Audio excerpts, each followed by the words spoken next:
Hey guys, tonight we drift into the cool, violet hush of an Edwardian evening, the kind that feels like someone dimmed the whole world with a giant lampshade. You stand at the edge of a village green that looks almost unchanged since the Middle Ages.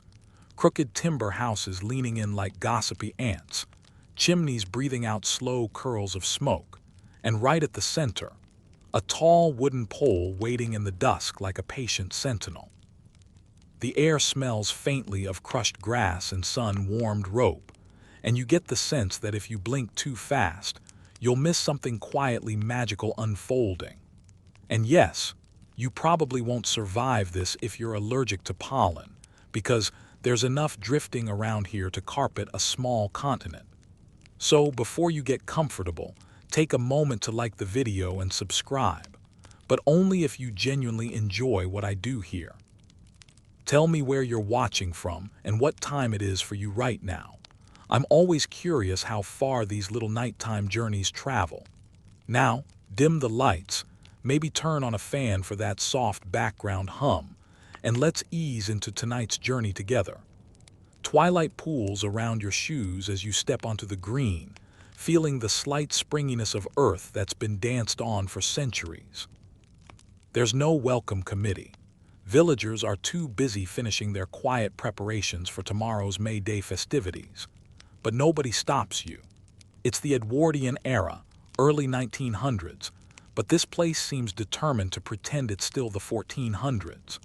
Someone nearby hums a tune that sounds suspiciously like a medieval melody, although historians still argue whether songs like these ever survived intact or if Edwardians simply made up ancient versions to sound impressive. The Maypole, the star of the show, rises before you in silhouette. It's lean, slightly crooked, and decorated only with a crown of early blooms, hawthorn, primrose, and a few ambitious wild roses that really should wait until June but refuse to follow schedules. You run a hand along the smooth wood, noticing faint tool marks, an honest reminder that this pole was carved by local hands, not shipped in from some theatrical supply shop. Fun mainstream fact: maypoles actually go back to at least the medieval period, documented in towns across England as part of spring festivities. Even Puritans got cranky about them later, which is usually a sign that people were having too much fun. You feel a soft vibration under your palm, almost like the pole itself is humming. Your imagination, obviously, unless trees hold grudges about being turned into dance props. A man walks past carrying armfuls of greenery, nods at you, and mutters something about bringing the old spirit back. You can't tell if he means spirit, as in enthusiasm, or spirit, as in a spirit. Hard to say with villagers who have very strong opinions about which flowers must be picked before sunrise and which ones are best left to the shadows. A fringe tidbit bubbles up from the corner of your memory. In some parts of medieval Europe, people believed maypoles had protective qualities, warding off bad luck or encouraging fertility for crops and livestock. Not that anyone here is saying that out loud. They're Edwardians, after all, and prefer their superstition hidden under a thin crust of polite small talk. But you sense it. It's in the way the women weave their garlands with concentration bordering on reverence, and the way the men glance at the sky as though expecting some ancient sign of approval.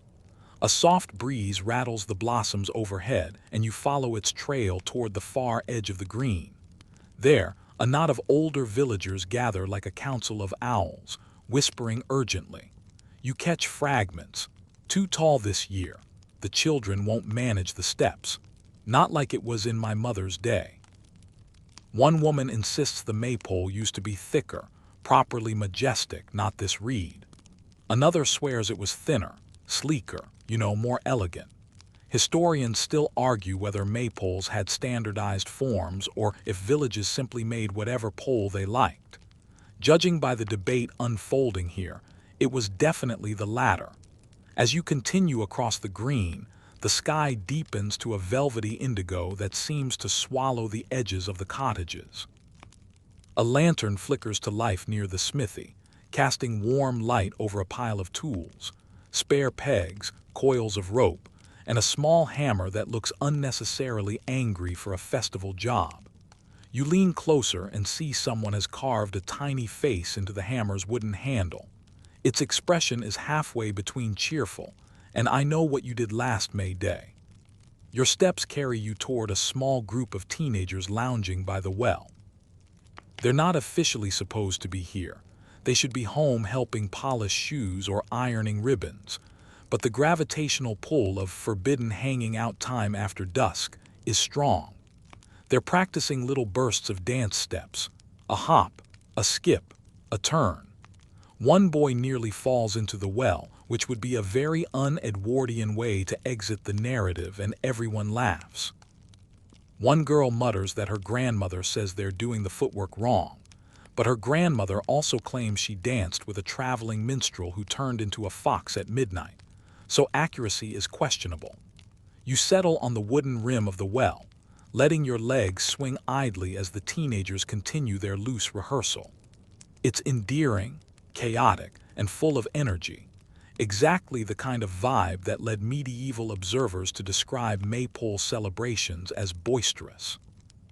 You're not sure if that was meant as a compliment, but the kids would probably take it as one. A dog wanders up, shaggy, excited, and very convinced you have snacks.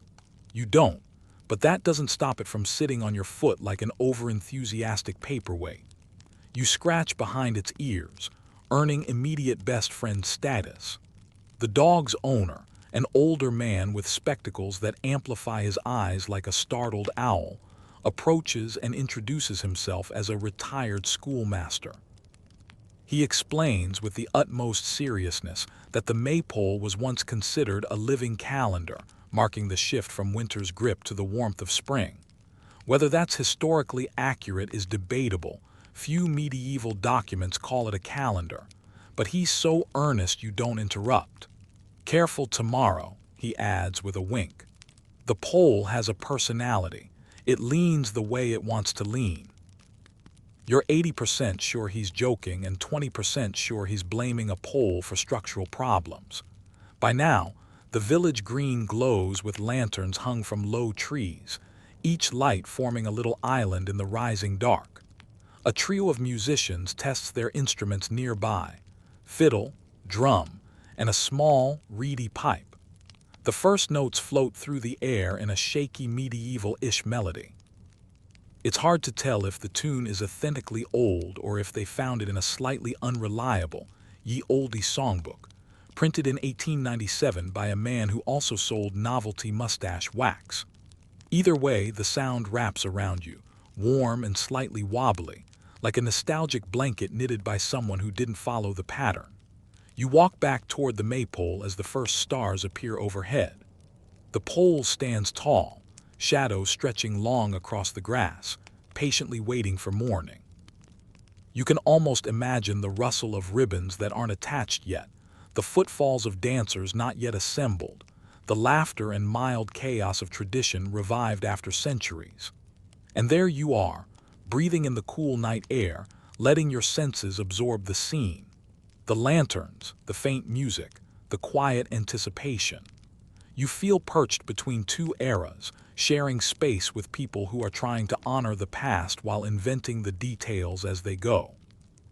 That's the thing about the Edwardians. They loved a bit of historical cosplay long before Comic-Con existed. Somewhere behind you, someone calls out that the last garland is finished. A few villagers cheer softly, because apparently even their celebrations follow polite indoor voice rules at night. You give the Maypole one last look, feeling the weight of tradition humming gently through the ground beneath you. Tomorrow, this quiet green will erupt into color, movement, and rhythmic echoes that stretch centuries backward. But for now, in this twilight moment, the world stands perfectly still. The night thins into a pale pre-dawn glaze as you linger on the green, and without announcing it, because Edwardian mornings prefer polite, unhurried entrances, the world begins to brighten.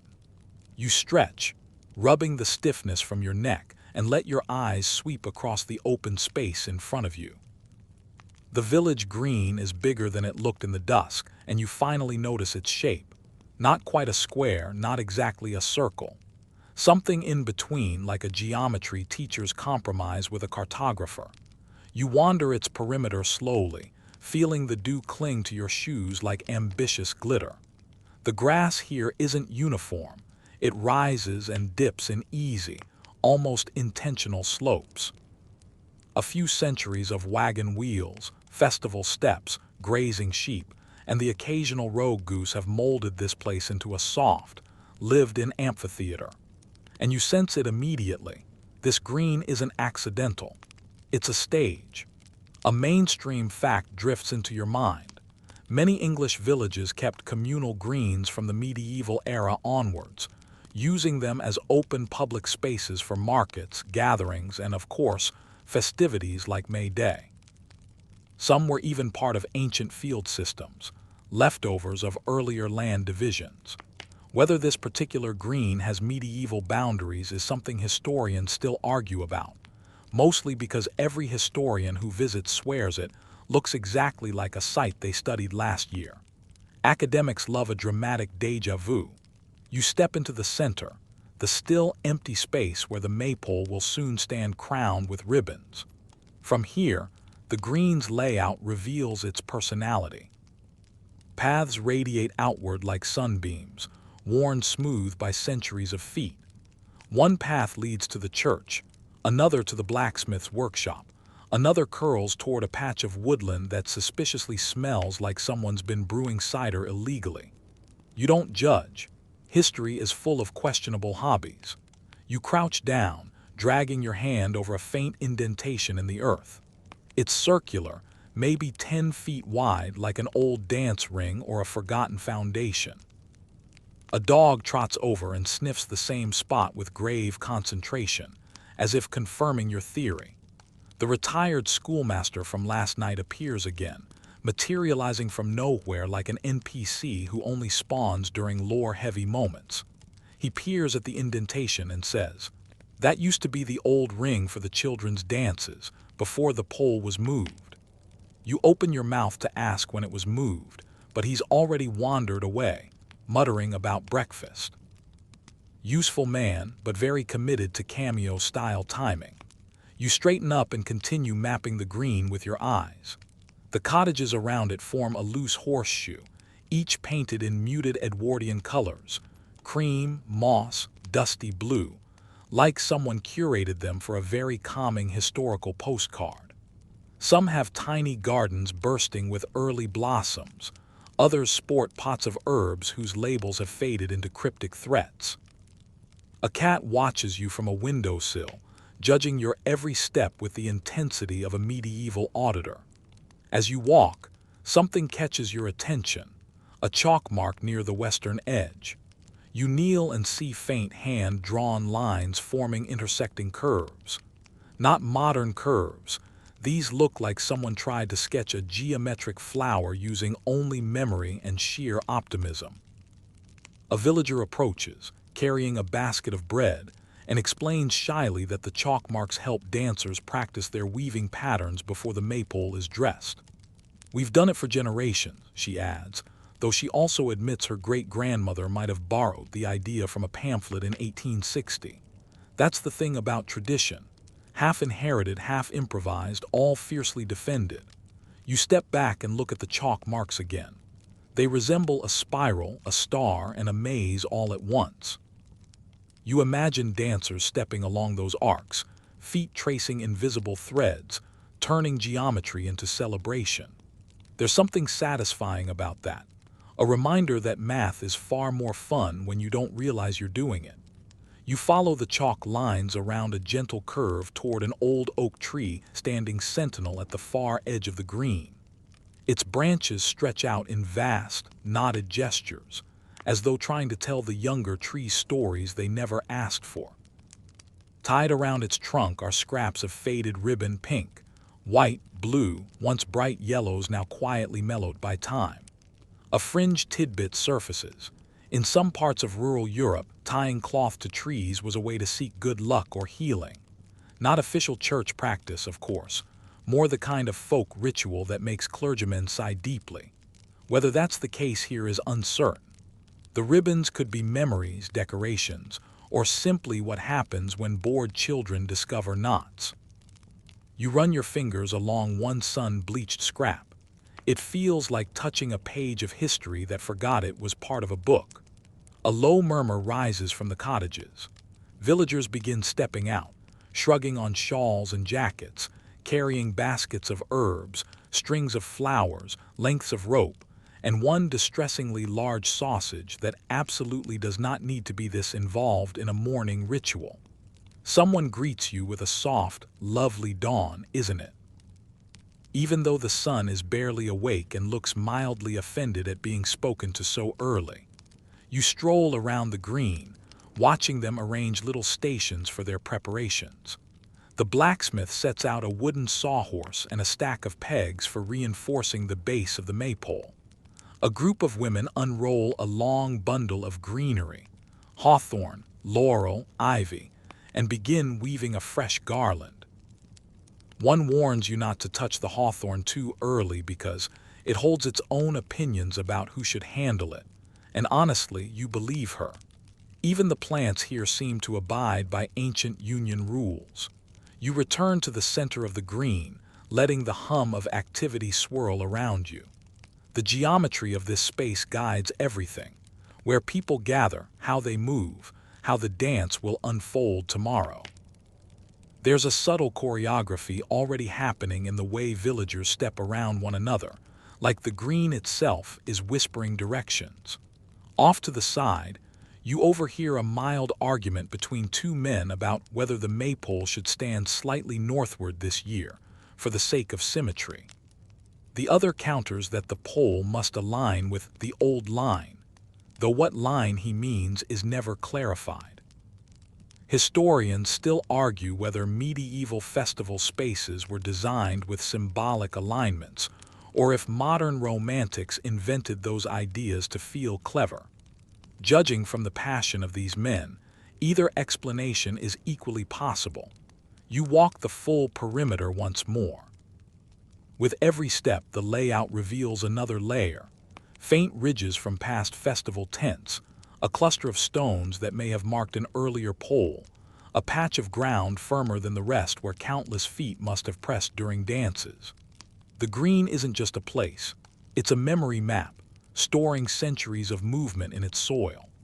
A gust of wind cuts across the open space, carrying the scents of early flowers, baking bread, and the faint spice of last night's dying lanterns. You let it push through your hair, cooling your face. This is the kind of breeze people wrote poems about in the 1300s before deciding poetry required at least 3 references to unrequited love and orchard birds. Villagers continue preparing, and the green grows livelier by the minute. Someone ties small flags along the fence. Children chase each other, performing improvised versions of dance steps that involve more giggling than accuracy. A woman arranging flowers pauses to give you a friendly warning about staying out of the way once the base is set. Apparently, accidents happen when everyone is helping at once. You file that under things that should not be ignored. You stand still and absorb all of it, the paths, the curves, the careful geometry carved into the land. The green is a stage, a relic, a living blueprint, and before long you'll be part of the pattern it's shaping. For now, though, you wait in the center of the quiet geometry, the earth soft beneath your feet, as the village wakes around you. Morning settles fully over the village by the time you drift toward the long trestle table where the ribbons are waiting. They're curled in careful piles like sleeping serpents, silk, cotton, and the occasional stubborn wool strip that already looks like it plans to tangle with malicious enthusiasm. Sunlight glints along each coil, turning the bright colors into little strokes of paint pooling across the wood. You pause, letting the palette sink in. Cherry red, sky blue, butter yellow, deep green, and one dramatic purple that seems convinced it's the star of the show. Honestly, if ribbons could talk, that one would insist on having its own dressing room. You pick up a blue ribbon and feel the texture ripple between your fingers. Smooth, cool, deceptively light. Edwardians loved their textiles, and they weren't shy about mixing modern dyes with so-called authentic, medieval aesthetics. A mainstream fact slides into your mind. Many Edwardian May Day celebrations borrowed heavily from folk revival movements, especially those inspired by figures like Cecil Sharp, who collected dance traditions across England. People in this era adored the idea of reviving old customs, even if those customs arrived slightly refurbished, repainted, and given a Victorian-style makeover along the way.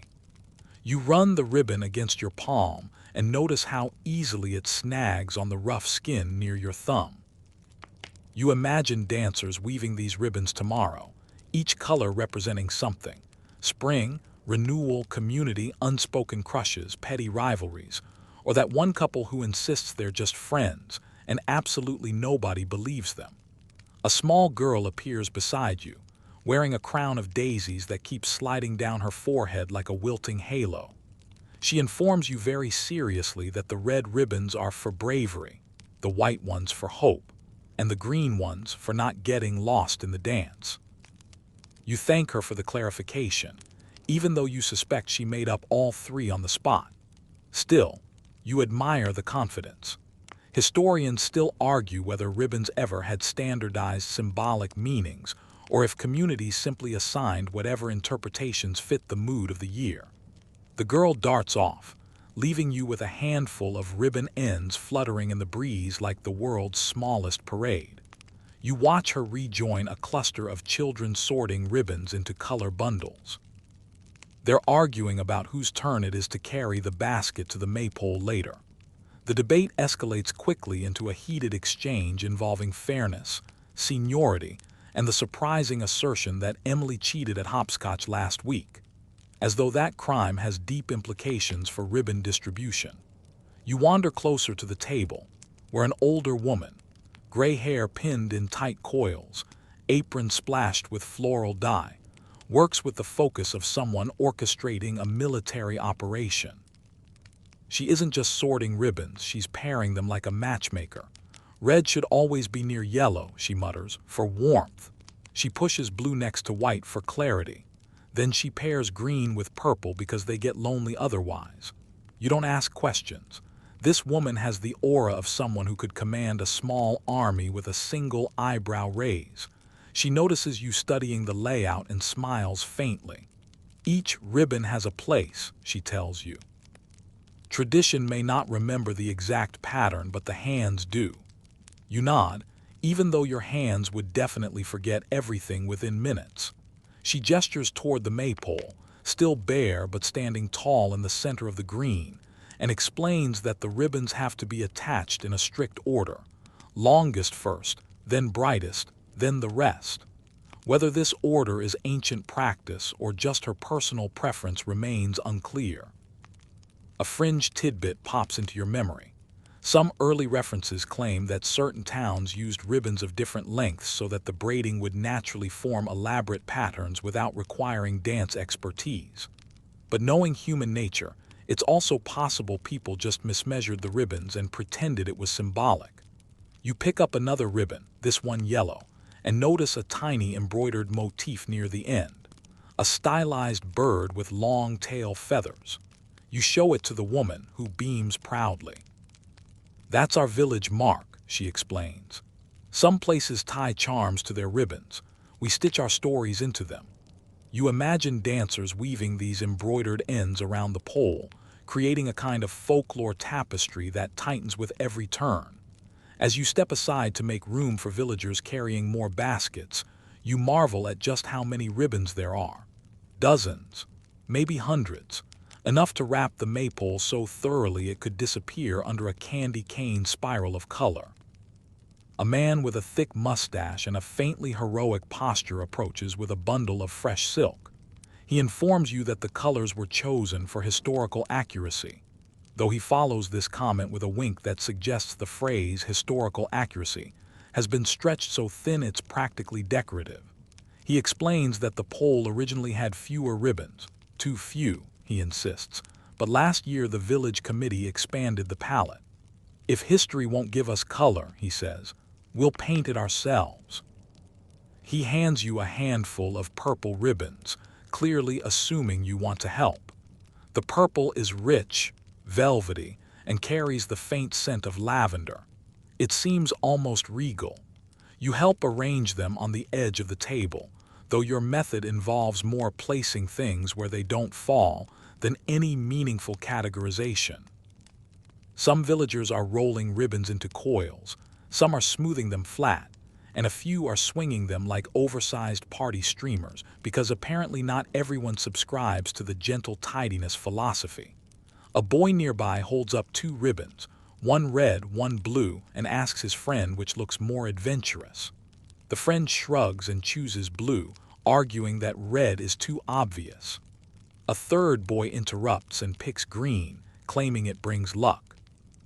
This spirals into a debate about which ribbon color makes you dance faster, and if children had access to peer-reviewed journals, they'd absolutely try to cite them. You wander toward the Maypole, carrying a small stack of ribbons someone thrust into your hands with the confidence of a general delegating responsibility. The base of the pole is surrounded by wooden stakes hammered deeply into the earth, forming a sturdy tripod. A carpenter adjusts the angle carefully, using a plumb line weighted with what appears to be a very smooth river stone. You lean in to watch as he tests the tension and steps back with a satisfied grunt.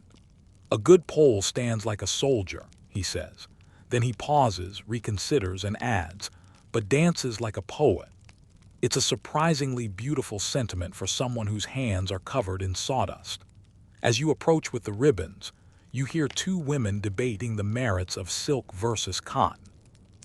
One swears silk floats better and makes the dance look dreamlike. The other counters that silk tears too easily and that cotton is the honest fabric of the people. Historians still argue whether medieval maypoles used cloth ribbons at all or if that was a later evolution entirely. If medieval dancers heard this debate, they'd probably shrug and keep dancing. You help tie the first knot at the top of the pole, holding a ribbon steady while a villager climbs a small ladder. The knot is firm but gentle, designed to hold without strangling the fabric. One by one, more ribbons are lifted up, fastened carefully, allowed to spill downward in long, shimmering lines. When the villager descends, you step back to see the transformation. The maypole is no longer a simple carved trunk. It's becoming a tower of color, with ribbons whispering against each other in the growing breeze. They twist and drift, sliding over your shoulders as though testing whether you're ready for tomorrow's steps. A laugh rises behind you. A group of teenagers is practicing the first few turns of the braid, each holding a ribbon end as though it's a leash on a particularly rambunctious pet. Their footwork is messy, full of optimism and very little coordination. One trips over his own enthusiasm and lands in a patch of daisies. The others collapse around him in a chorus of giggles. You can't help smiling. Every ribbon, every knot, every color, this whole intricate preparation isn't just about beauty. It's about connection, about weaving something fleeting and fragile and deeply communal. The ribbons wait for hands, and soon the hands will answer. For now, though, the pole stands adorned but still, its ribbons unfurling lazily in the warming breeze. The day stretches ahead, full of promise, color, and the quiet pulse of tradition. The first real bustle of the morning gathers around the carpenter's stand, and you wander toward it as the last ribbons flutter into place behind you. The scent of fresh cut wood greets you, sharp, clean, almost musical in the cool air. It mixes with the warm, yeasty aroma of someone's breakfast loaf drifting temptingly from a nearby window. Your stomach growls softly, betraying you to a carpenter who looks up with a grin that says, "Yes, I heard that. And no, I'm not sharing my sandwich." You approach the maypole's base just as a cluster of villagers begins tightening the final support braces. It's a small engineering marvel for something that will host what is essentially a large, coordinated game of don't trip over your own feet. Thick wooden wedges are driven into the soil, hammered carefully until the ground trembles just a little, like the earth is clearing its throat before the big performance. You step back instinctively, half expecting the pole to wobble like an indecisive giant, but it stands firm, more confident than some people you've dated. A mainstream historical fact surfaces. Medieval and early modern sources occasionally describe maypoles towering above houses, so tall they seemed like trees stripped bare. Some could reach 100 feet or more, which was either a testament to carpentry skills or a dare gone horribly right. Edwardian enthusiasts often recreated this grandeur, but with better measurements, fewer accidents, and more safety meetings. A man approaches with a mallet so large it looks like it could moonlight as a siege weapon. He taps each brace lightly, listening to the wood as though expecting it to confess its weaknesses. Another villager holds a small level, brass, polished, and probably cherished like a family heirloom.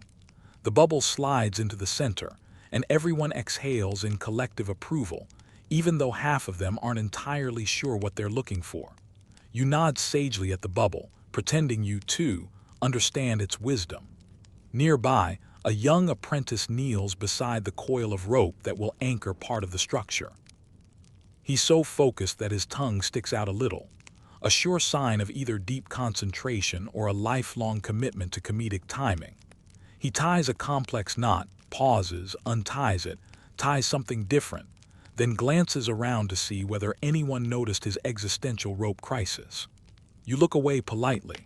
Rope-related pride is delicate. The rope itself is thick and coarse, made from hemp fibers that smell faintly like rain-soaked barn walls. You run it through your fingers, feeling the strands twist tightly, each one a tiny labor of collective effort. A villager explains in a warm, lecturing tone that the rope was made last winter by a local craftsman, who considers rope making a meditative practice, though his wife insists it's just an excuse to avoid chores. A fringe tidbit flickers in your mind. In some regions, maypoles were raised with nothing but brute strength and shouted encouragement, usually from men determined to prove something to one another. Other places, however, used elaborate rope and pulley systems that looked suspiciously like early physics homework. Some accounts even mention blessings or chants spoken during the raising, although whether this was true ritual or dramatic exaggeration is something historians still argue about. You watch as the carpenters shift their attention from the base to the pole itself. One climbs a small ladder to check the ribbon fastenings, tugging each knot with the slightly judgmental firmness of a teacher testing homework quality. Another worker smooths the wood surface with a curved shaving tool, sending thin curls spiraling to the ground. They fall in golden coils, catching the sunlight like little wood-made noodles. You resist the urge to pocket one for no reason other than it looks cool. A boy nearby asks whether the pole could fall over, and one builder responds in the tone of someone who definitely failed to sleep enough last night. Only if gravity becomes fashionable in the wrong direction. The boy nods gravely, as though this is a perfectly reasonable explanation. You edge closer as they prepare for the next step. 4 long guide ropes are attached to the upper half of the pole, one facing each cardinal direction. Villagers gather to hold these ropes, gripping them with a mixture of pride and low-level panic. A woman with impressive forearms takes charge of the northern rope, giving it a testing tug that nearly pulls her group forward. Another crew forms around the eastern rope, already arguing about proper rope stance as though preparing for a tug-of-war championship. You take hold of part of the southern rope, realizing immediately that it's heavier than it looks. The fibers dig into your palms with earnest enthusiasm, and you wrap it around your wrist once, twice, hoping that doesn't violate some ancient rope etiquette. A man next to you nods approvingly, which you take as permission to keep existing here. A carpenter shouts, "Ready on the lines." and the crowd hushes in that anticipatory way usually reserved for fireworks, dramatic weddings, or the moment before someone opens a pickle jar everyone else failed to open. The raising begins slowly. The pole tilts, rising inch by inch, swaying slightly as though trying out different life choices. The sun catches the ribbons, making them shimmer like a rainbow, deciding whether it wants to commit to a full arc. You pull gently on the rope, feeling its weight respond, a living tether between you and this towering symbol of celebration. Everyone moves in careful synchrony, guided by the builder calling out steady, rhythmic instructions. The teamwork is strangely soothing, like synchronized breathing but louder, and with a greater risk of mild crush injuries. Halfway up, the pole pauses. The head carpenter wipes his brow dramatically, not because he needs to, but because theatrics are part of carpentry tradition. You take the opportunity to flex your hands, which now look like they've been lightly exfoliated with a rope made of sandpaper and regret. Someone cracks a joke that they should have greased the pole to make it slide into position easier, and 3 different people immediately shout, "Absolutely not." You don't need historical records to know greasing things in festivals rarely ends well. The final push begins. The pole straightens, lifted into its full height, imposing, elegant, and capped with a crown of early spring flowers that seem delighted with their new altitude. The base sinks snugly into its socket with a deep, satisfying thunk that resonates through the ground and up your legs like a bass note from an ancient instrument. Everyone cheers, but in the restrained Edwardian way, more polite enthusiasm than chaotic revelry. Still, smiles shine everywhere. You loosen your grip on the rope, letting it settle softly to the ground. The head carpenter claps his hands once. "There," he declares, "a proper maypole, sturdy enough for the dance but light enough to feel alive." You look up, far up, letting your gaze trace the long, straight trunk upward until it disappears into a haze of sunlight. The ribbons flutter down like strands of sky weaving into earth, and for a moment you feel impossibly small and impossibly connected, part of a tradition that stretches backward into centuries of hands, ropes, and laughter. The pole stands ready now, and so, in a quiet way, are you. The sun is beginning to dip behind distant hills, casting a warm, golden glow across the field as you trudge closer to the central clearing. The air is alive with the faint hum of anticipation, mingling with the soft scent of crushed grass and earth, warmed by the late afternoon sun. You notice how the shadows stretch long and thin, brushing against the ankles of those already moving around the maypole.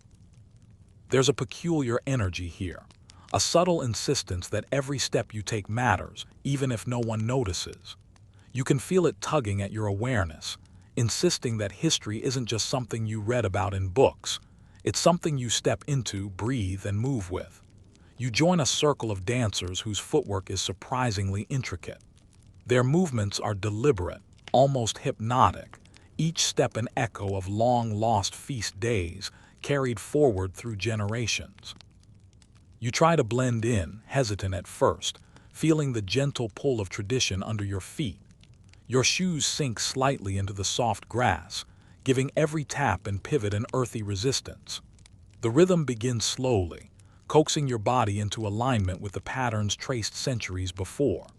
There's a curious comfort in realizing that every twirl, every cross step has been performed countless times before, though the faces, names, and voices have changed. The dance is alive, a persistent ghost of festivity that refuses to fade. The lead dancer, a woman with a velvet cap and a ribboned belt, moves with a practiced ease that seems effortless. Her steps are confident, precise, and yet they carry a warmth that invites participation rather than command. She catches your uncertain gaze and nods, a quiet signal that you are indeed part of this living echo. You step forward, trying to mirror her motions. Left foot, right foot, spin, pivot, cross step. Each movement is surprisingly intuitive once your body catches the rhythm, but still delicate. You notice how the ground beneath your feet subtly shifts with the weight of hundreds of dancers over centuries. The earth itself seems to remember these steps, each blade of grass holding a memory of where toes once pressed, of laughter and song, and the occasional stumble. The fringe tidbit comes quickly. Some Edwardian revivalists believed the foot patterns themselves were imbued with ancient symbolism, spirals representing life cycles, zigzags echoing the meandering of rivers, and circles signifying continuity and community. Historians still argue whether these interpretations were literal or fanciful, but as your foot slides into a familiar pivot, you understand the appeal. There's a poetry in moving through space this way, a story told not through words but through feet and momentum. Even the accidental stumbles, the small hesitations, feel meaningful, each one a tiny brushstroke in the broader canvas of communal memory. The ribbons on the Maypole twist around each other above your head as dancers pass by, their colors blending in the soft light. You instinctively reach out, letting your fingers graze the trailing silk. The texture is unexpectedly soft, warm from the sun, yet firm enough to remind you of its permanence. As you weave in and out of the pattern, you realize that the ribbons are not mere decoration. They are guides, tactile markers of where history flows and twists, where steps have been traced before, and where improvisation can still exist within structure. Each color tells a story, some accurate, some imagined, some entirely Edwardian embellishment. And yet all of them merge into a living narrative that exists only because you are part of it, moving as it moves, breathing as it breathes. A small child darts past you, barefoot and laughing, weaving under an arc of ribbons. Their joy is infectious, and you find yourself smiling despite the intensity of the steps. It's as though centuries of festivity, invention, and revival are distilled into this single, fleeting moment. You catch the shimmer of sunlight off a ribbon as it arcs over the child's head, and for a brief second, you imagine the medieval festivals themselves, crowds gathered in village greens, musicians playing wind and drum, the air thick with food aromas and excitement. There's no certainty that the dances you are performing are exactly as they were centuries ago, but that uncertainty doesn't matter. What matters is participation, presence, and the continuity of human celebration. You notice that the footwork demands your attention in a way that is meditative. Left, right, pivot, cross. There is no room for distraction. Your brain must sync with your body. Your hands extend instinctively, brushing the space around you and occasionally touching the ribbons as a guide. The tactile connection between body and fabric, between movement and tradition, creates an almost trance-like rhythm. You begin to lose track of where your own steps end and where the collective flow begins.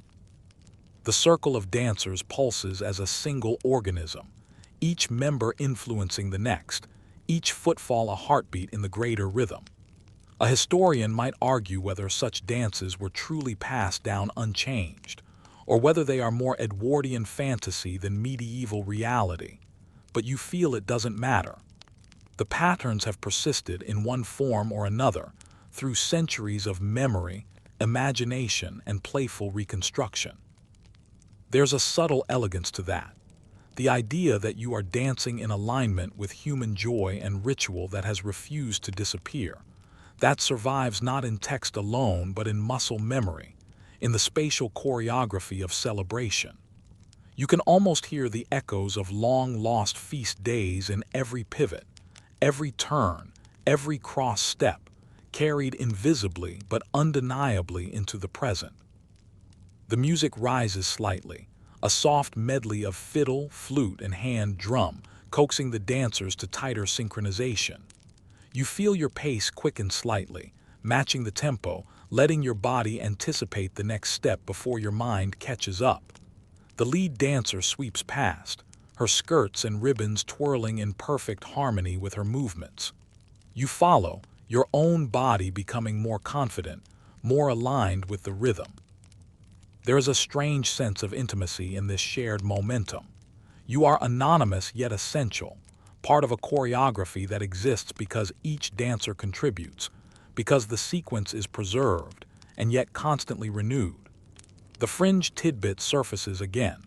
Some Edwardian enthusiasts insisted that the Maypole dances functioned as coded social rituals, subtly signaling relationships, status, or even seasonal intentions through movement patterns.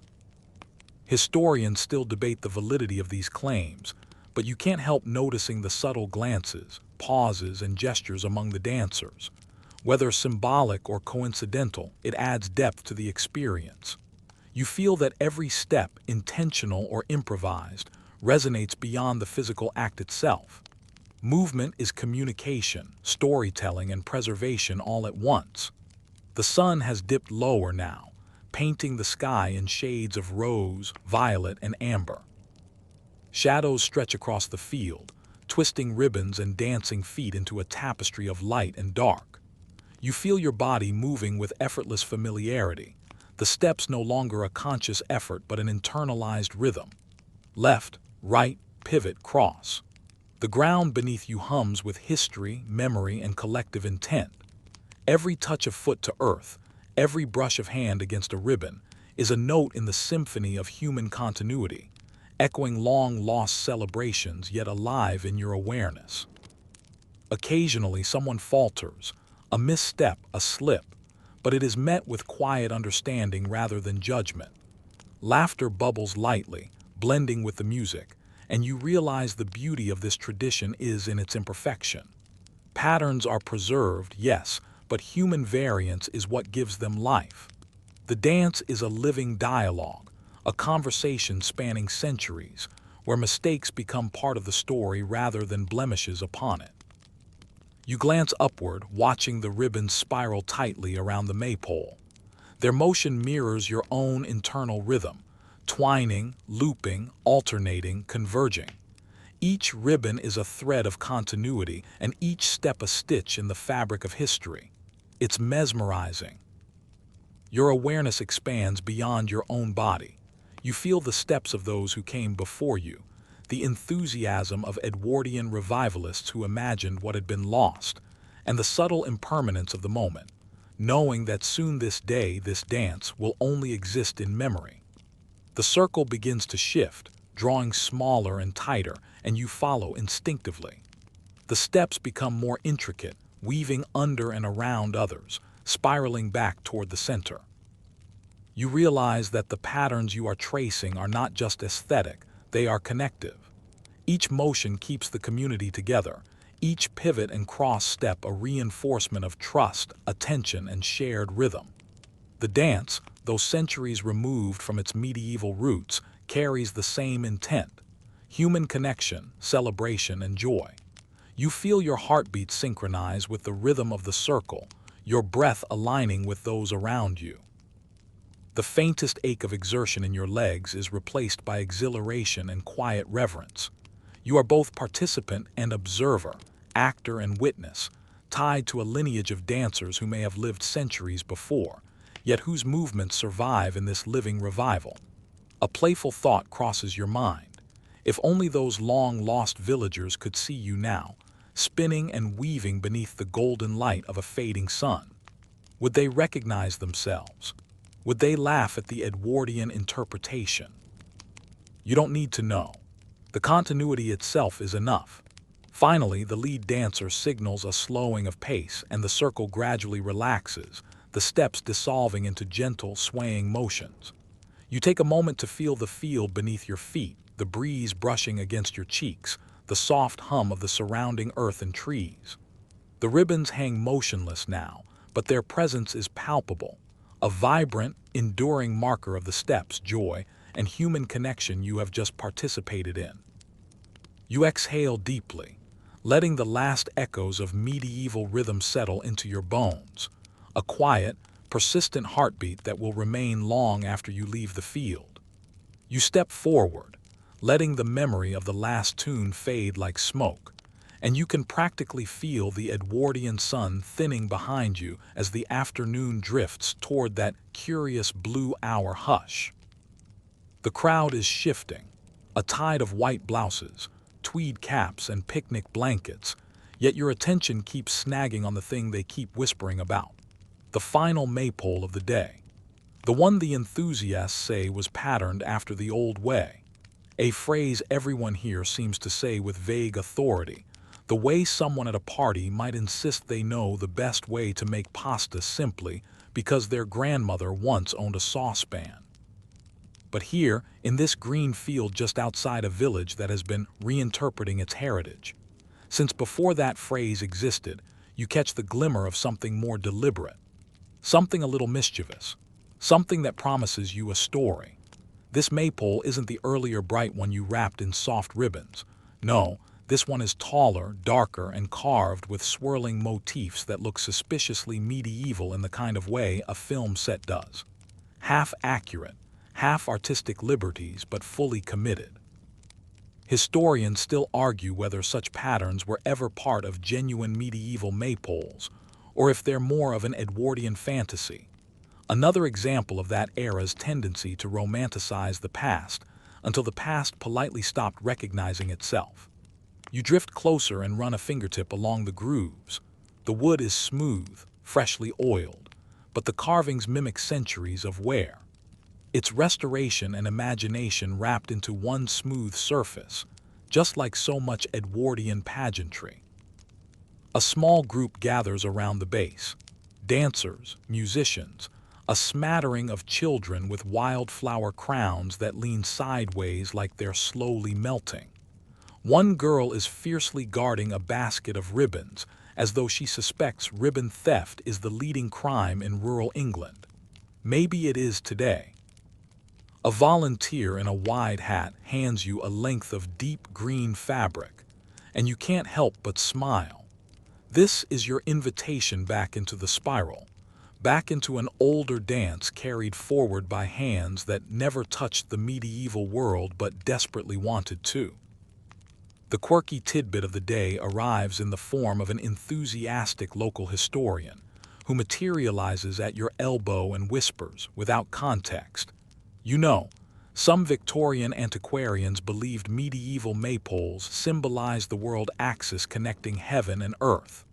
Also, one of them insisted the original poles were filled with bees.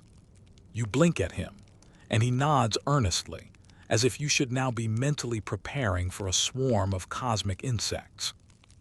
He wanders off, presumably to share this bee-related revelation with someone else who didn't ask. You decide not to imagine bees right now.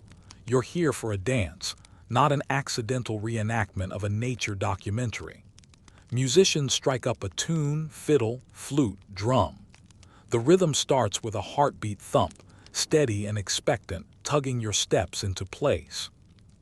You join the circle forming around the pole, positioning yourself between a giggling teenager and an older man with a beard so magnificent it might have its own tax record.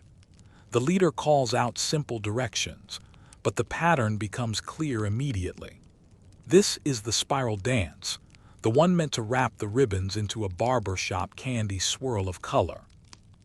You know you'll unwind later, but right now the goal is to circle inward, weaving past others, brushing shoulders, exchanging brief smiles with strangers who already feel familiar after a single shared rhythm. The fiddle swings into a sharper phrase, urging you forward. Your feet slide across the grass, carrying your body in long, smooth arcs. The circle begins to tighten, and the maypole looms closer with every pass. You catch flashes of fabric, blue, red, violet, gold, moving like streams around you. This close to the pole, the carved patterns almost shimmer. It's easy to imagine Edwardian dancers standing exactly where you are, moving in the same sequence, making the same accidental missteps, laughing at the same tangled ribbons. The past isn't a distant country tonight. It's more like a neighbor who invited you over for tea and forgot to mention that the gathering includes a mildly overwhelming dance ritual. The pace quickens, and your heart tags along like an enthusiastic puppy. You dip under the ribbon of the teenager beside you, lifting yours just in time to avoid decapitating the beard man. He offers you a solemn nod, as though you've just saved his life and therefore earned his eternal respect. Your laughter bubbles up before you can stifle it, the sound mixing with the music and the soft thud of dozens of feet on damp grass. One ribbon tangles, then another. This is the natural law of communal dancing. But instead of frustration, a ripple of collective amusement passes through the group. People stop briefly, untwist, apologize in polite Edwardian fashion, even though none of you are Edwardian and half of you weren't alive when cassette tapes were still a thing. The dance resumes, and instantly the tension melts. As you move, you catch glimpses of the village beyond the field. Brick houses with chimneys like little exclamation points, a line of Edwardian-style bunting zigzagging between lampposts, a tea stand generating a queue so long it might need its own emergency service. You smell sweet steam drifting from it, ginger cake, warm milk, something spiced that reminds you that history always includes snacks. Your stomach growls. You ignore it. This dance is more important. Halfway into the spiral, the leader calls out another shift, crossing paths, tighter circle, arms lifting and lowering in time. You do, in fact, bump someone. You mumble a sorry that comes out sounding more like sorp, which no one notices because the music crescendos at the same moment. The poles of your vision blur slightly, caught between motion and dusk. Movement becomes meditation. Somewhere behind you, the bee historian offers another unsolicited factoid. Some say medieval maypoles were burned every year as a symbol of renewal. That actually tracks more closely with documented seasonal fires, though historians still argue whether maypoles themselves were ever part of those rituals, or if this enthusiast is just conflating traditions like a blender set to folklore puree. You decide it doesn't matter. You're too busy not tripping. The spiral narrows further. You feel the pull of the ribbons, the slight weight of many hands guiding the pattern into its final shape. The maypole stands firm, regal, a witness to this woven ceremony. The carvings catch the last rays of evening, glowing as though lit from within. One more turn, then another. And then, with a final sweep inward, the music resolves into a soft, satisfying cadence. The dancers slow, feet shuffle, breath mingles with cool air. You stop just a few steps from the pole, heart full, ribbon trailing from your fingers in a loop of green silk. A moment of stillness settles over the group, the kind that makes you aware of your own pulse. You glance up. The maypole is wrapped nearly halfway now, the pattern intricate and impressively tidy considering how many elbows, foot treads, and micro moments of chaos contributed to it. The teenager beside you whispers, "That was awesome." You whisper back, "Yeah." And nobody got stung by metaphorical bees. She squints, confused, probably for the best. The musicians rest their instruments and someone begins passing out cider. Soft, sweet, barely alcoholic, basically apple juice wearing a cardigan. You take a sip, letting the coolness calm your throat. Around you, people chat, unwind ribbon, share stories of past dancing attempts that apparently ended in knots so complicated they required scissors, 2 adults, and a philosophical rethink of gravity. The last light fades. Lanterns click on, casting amber glows across the field. You smile, breath evening out, ready to follow wherever this twilight leads next. The lanterns hum softly overhead, not literally, but enough that your imagination adds a faint buzz, like each one contains a tiny sun working overtime. You shuffle a few paces away from the maypole to catch your breath, but the evening doesn't let you drift far. It reels you back in with the glow of polished brass, the murmuring crowd, and an unmistakable shift in tone. The day's dances were bright, airy, easy, Edwardian recreational whimsy at its finest. But now, as the sky deepens into velvet, people start exchanging nods that feel almost conspiratorial. You've seen this look before. The collective, we're definitely about to do something that counts as tradition, even if nobody here can explain the instructions without hesitating halfway through. Someone taps a small handbell, and its clear ting draws everyone closer to the maypole again. This time it isn't for weaving ribbons. The earlier tangle of silks has been gathered and tied off neatly, the pole standing tall and still, now half dressed in brilliant spirals. But the focus isn't on the pole anymore, it's on the circle forming around it. A wider circle, a quieter circle, and crucially, a circle filled with people trying to pretend they know exactly what's about to happen. You drift into place, keeping your expression neutral, which is the international sign for, sure, I'm definitely familiar with this obscure seasonal dance I've never heard of in my life. The leader, same hat, same enthusiasm, slightly different twinkle in the eyes, raises a lantern so the light catches the carvings on the maypole's surface. Shadows shift across its etched spirals, making them look deeper, older, almost alive. The leader explains in a tone halfway between reverence and a tourism brochure that this next part is a revival attempt. Historical accounts suggest that medieval villagers sometimes held evening rounds, ritual circles, after the main maypole dancing, he says. Though historians still argue whether these gatherings were spiritual rites or just excuses to socialize without your landlord eavesdropping. A few people chuckle politely, a few nod sagely. One man in an orange scarf mutters, "Everything was an excuse to avoid landlords," which might be the truest historical statement uttered all night. You shift your weight in the grass, feeling the cool earth beneath your shoes. The air smells like trampled wildflowers and distant bonfire smoke. Someone is preparing a blaze somewhere off beyond the hedgerow. The old-time atmosphere is building like someone backstage is slowly turning a crank that regulates ambience. The quirky tidbit arrives courtesy of a breathless woman who leans toward you and whispers, "Oh, did you know they once found a 17th century maypole stored inside the rafters of a London church? Hidden there after Puritans banned dancing." She says this like she's sharing news of a secret pet dragon. You whisper back, "That is wildly specific," and she beams, thrilled to have delivered folklore with bonus architectural intrigue. The circle goes silent. Music begins again, but this time it's a drone. A single, low, continuous hum from a small bagpipe, joined slowly by a bowed psaltery whose notes glide like candle wax down a warm surface. The sound spreads gently, coaxing everyone into a solemn rhythm that doesn't rely on steps so much as sway. You follow the movement of the person beside you, a slow rock, left then right, the kind of motion lulling enough that it could put you to sleep if you weren't actively participating. Then the circle begins to turn, just a step, another. Your shoes brush the ground, barely lifting.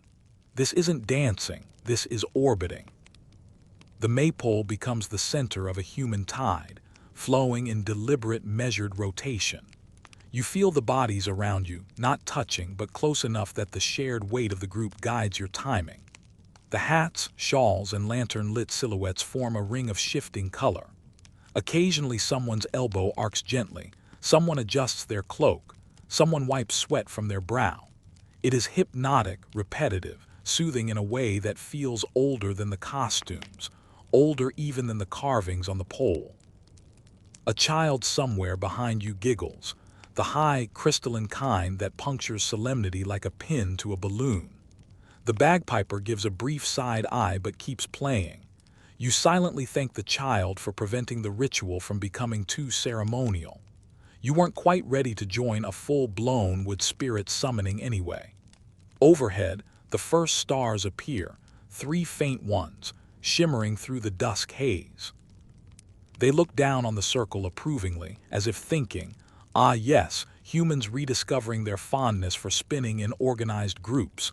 Classic." Your steps continue, steady and slow. The leader walks the outside of the circle, lantern raised, narrating in a soft tone you can barely hear over the droning instruments. "This round is said to honor continuity," he murmurs. Medieval communities danced to remind themselves they were part of something larger, a cycle of seasons, of lives, of returning festivities. You aren't sure how accurate that is. Some medieval sources suggest Maypole revels were just really good parties, and historians still bicker about whether any symbolic meaning was ever intended. But in this moment, his explanation feels true enough. The circle feels like a wheel turning through time, bringing Edwardians, medieval villagers, and now you into the same quiet rhythm. The psaltery's melody shifts, introducing a fragile ascending phrase. People inhale together, not deliberately but naturally, as if the music has pulled a string inside their lungs. The lanterns sway, casting gentle ellipses of light. The maypole stands tall at the center, its ribbons stirring in the faint breeze.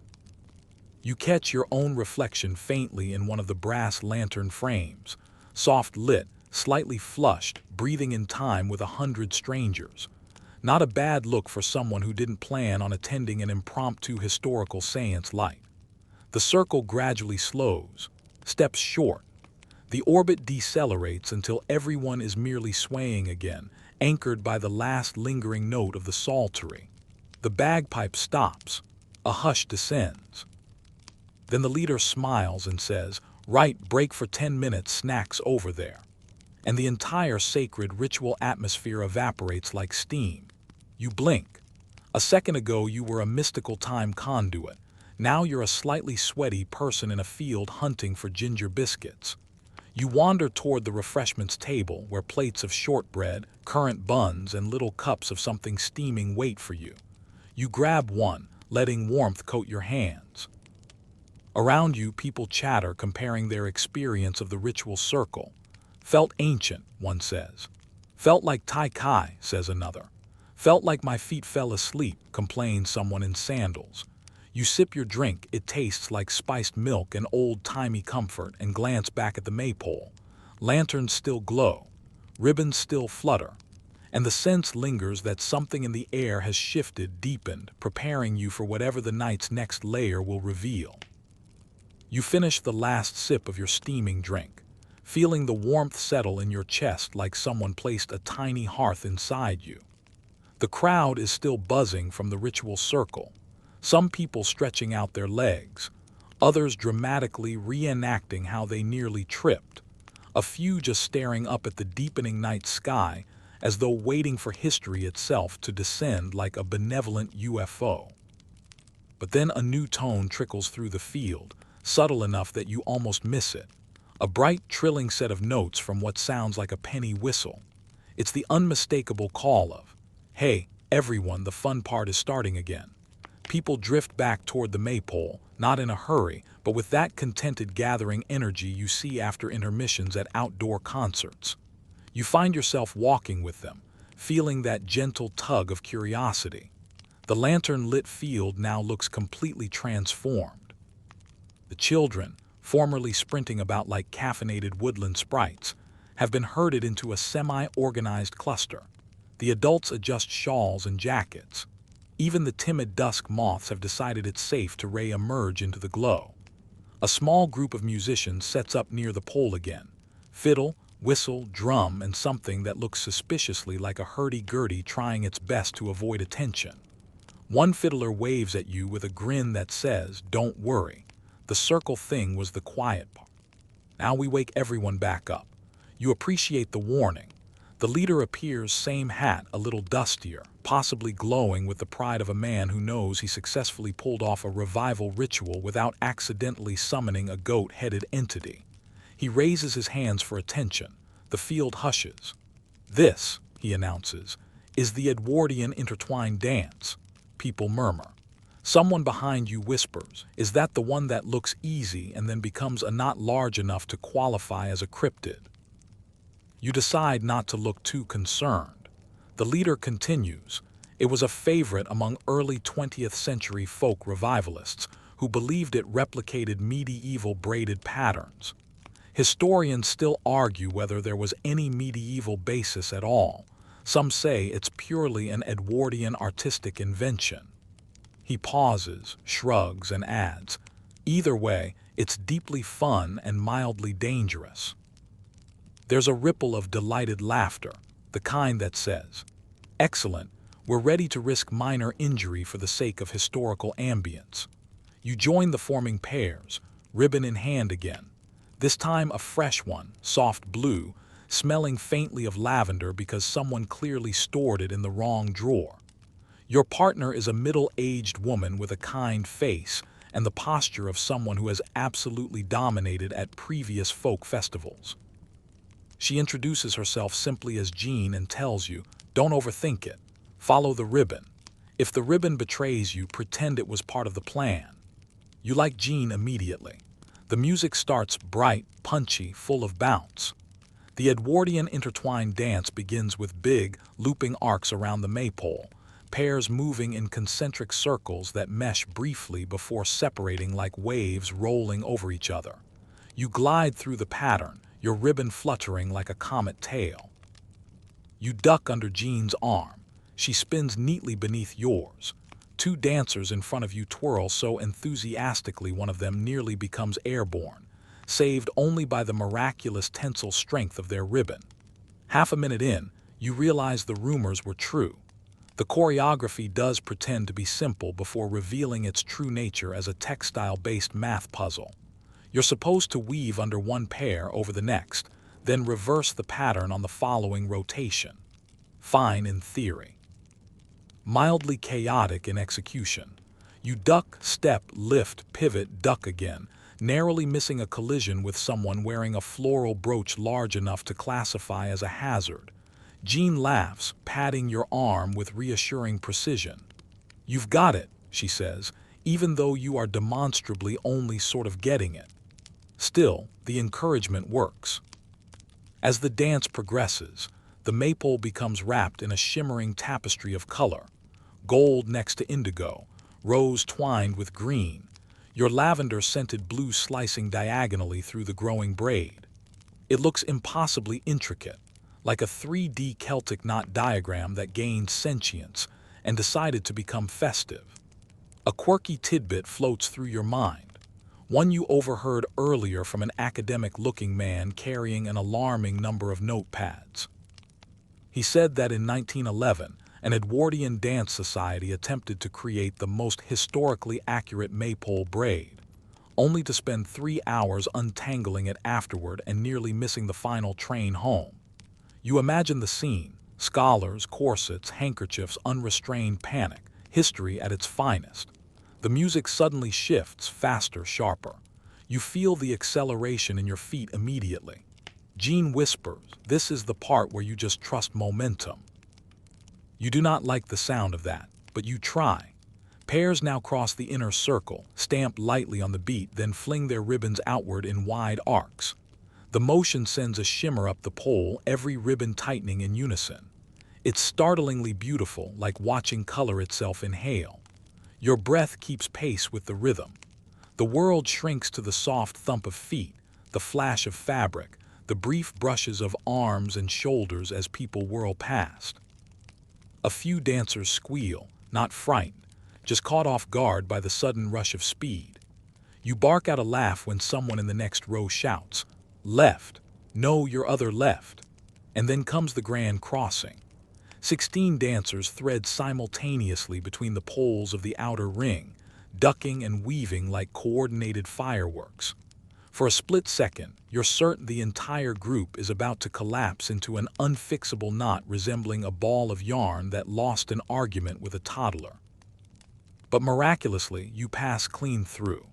You feel the tug on your ribbon, the exact tension that tells you the pattern is holding, stable, tight, precise. Jean beams. Perfect. You take her word for it. The music reaches its peak.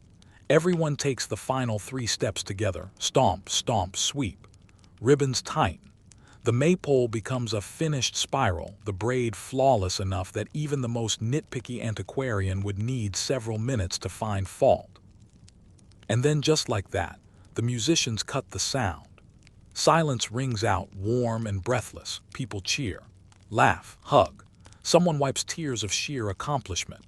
The leader raises his hat triumphantly. Jean gives you a celebratory shoulder bump. You step back, admiring the pole. In the lantern light, with the night sky deepening behind it, the braid glows like a living thing.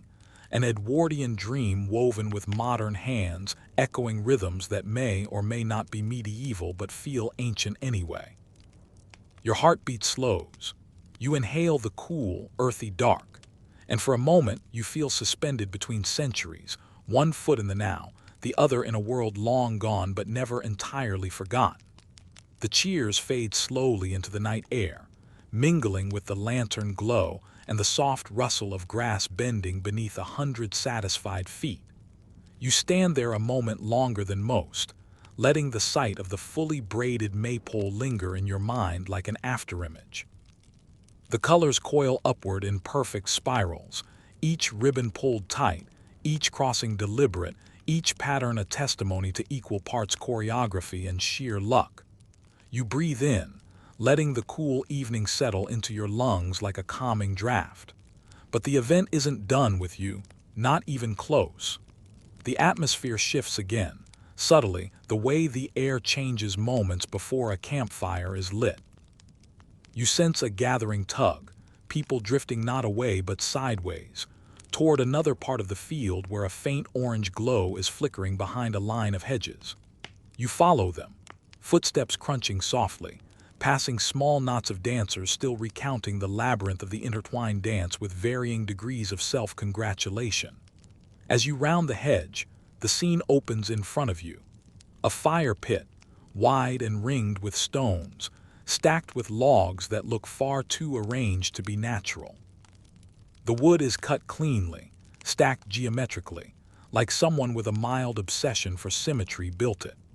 A flurry of volunteers shuffles around it, one carrying a metal pail, another sprinkling what looks like dried herbs, a third adjusting lanterns in the trees to create perfect atmospheric lighting. You suspect this last person is either a genius or someone who has watched too many period dramas.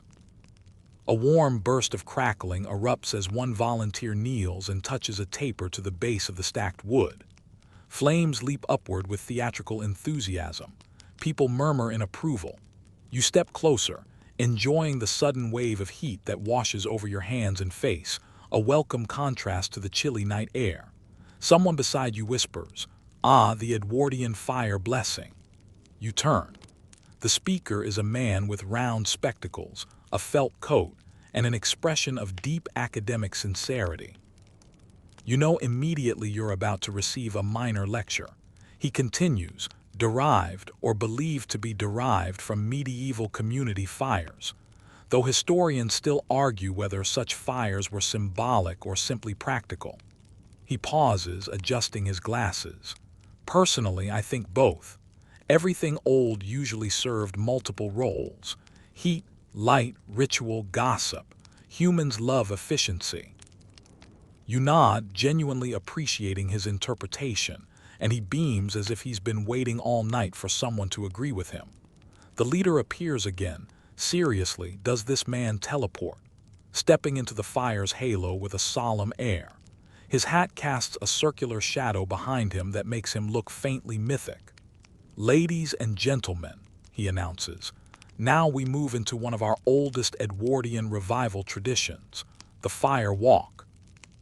There is an immediate wave of murmuring, excitement, and at least one horrified gasp that quickly gets corrected by a friend whispering, "Not that kind of fire walk, Sharon," the leader chuckles.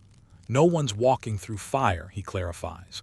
"We're walking around it, slowly, rhythmically, carefully. It's essentially a very cozy lap around seasonal symbolism." You exhale in relief. You did not sign up to crisp your toes tonight.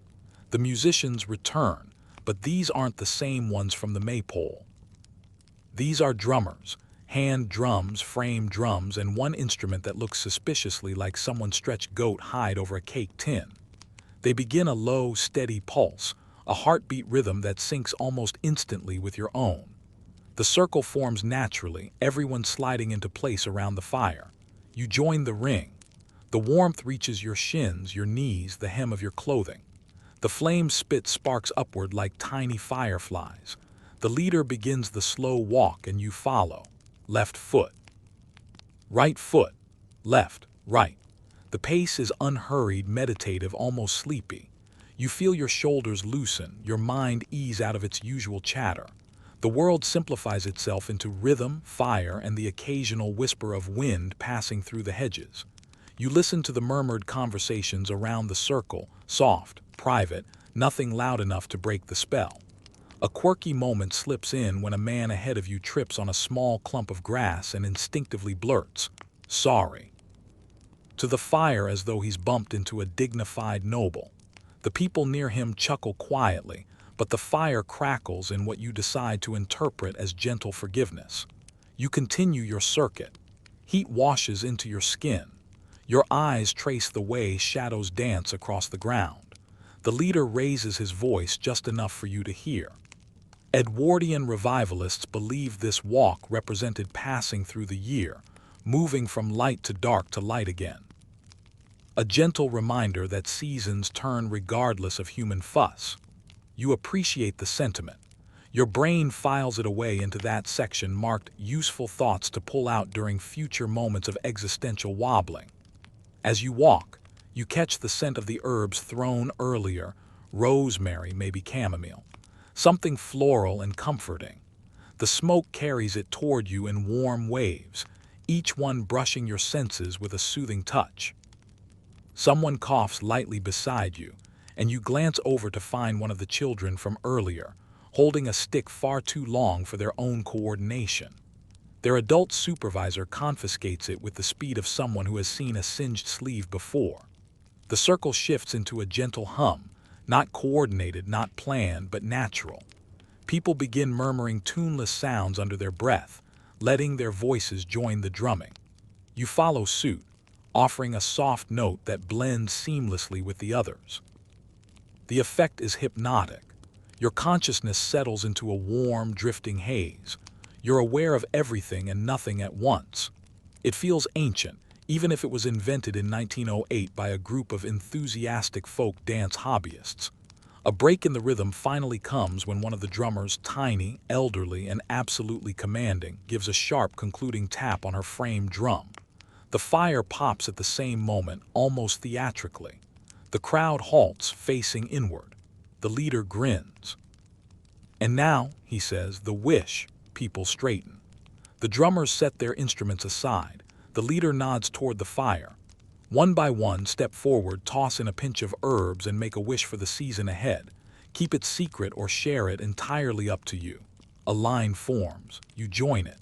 When your turn arrives, you take a small pinch from the bowl, a mix of dried petals, leaves, and something that smells suspiciously like the inside of a tea shop. You step forward into the fire's warmth, hold your hand over the flames, and release the herbs. They flare briefly, kissed by the heat, sending a swirl of fragrant smoke upward. You make your wish. You keep it quiet, tucked safe in your mind. Stepping back into the circle, you feel a strange weight lift from your chest. Not because the ritual is ancient, not because it's historically verified, but because sometimes humans do a thing together, however invented, and it works simply because everyone wants it to. The last of the herbs is tossed in. The leader closes the ritual with a gentle bow. Applause rises softly. Then the drummers break into an upbeat rhythm and someone shouts, "S'mores." The solemnity dissolves instantly. People scatter toward the snack table like ducks hearing the shake of a seed bucket. You laugh genuinely, the sound bubbling up with the warmth of the fire. You take one last look at the flames, bright, steady, welcoming, and then turn back to the crowd, ready for whatever this shimmering Edwardian meets medieval night decides to offer next. You emerge from the warmth of the fire, circle into a field now tinged with the gold and red of lanterns swinging gently in the evening breeze. The night air is cooler here, carrying a whisper of grass, damp earth, and that faintly sweet perfume of wildflowers. The crowd has spread out again, some lounging on blankets, others wandering in small clusters like moths drawn to the soft lantern glow.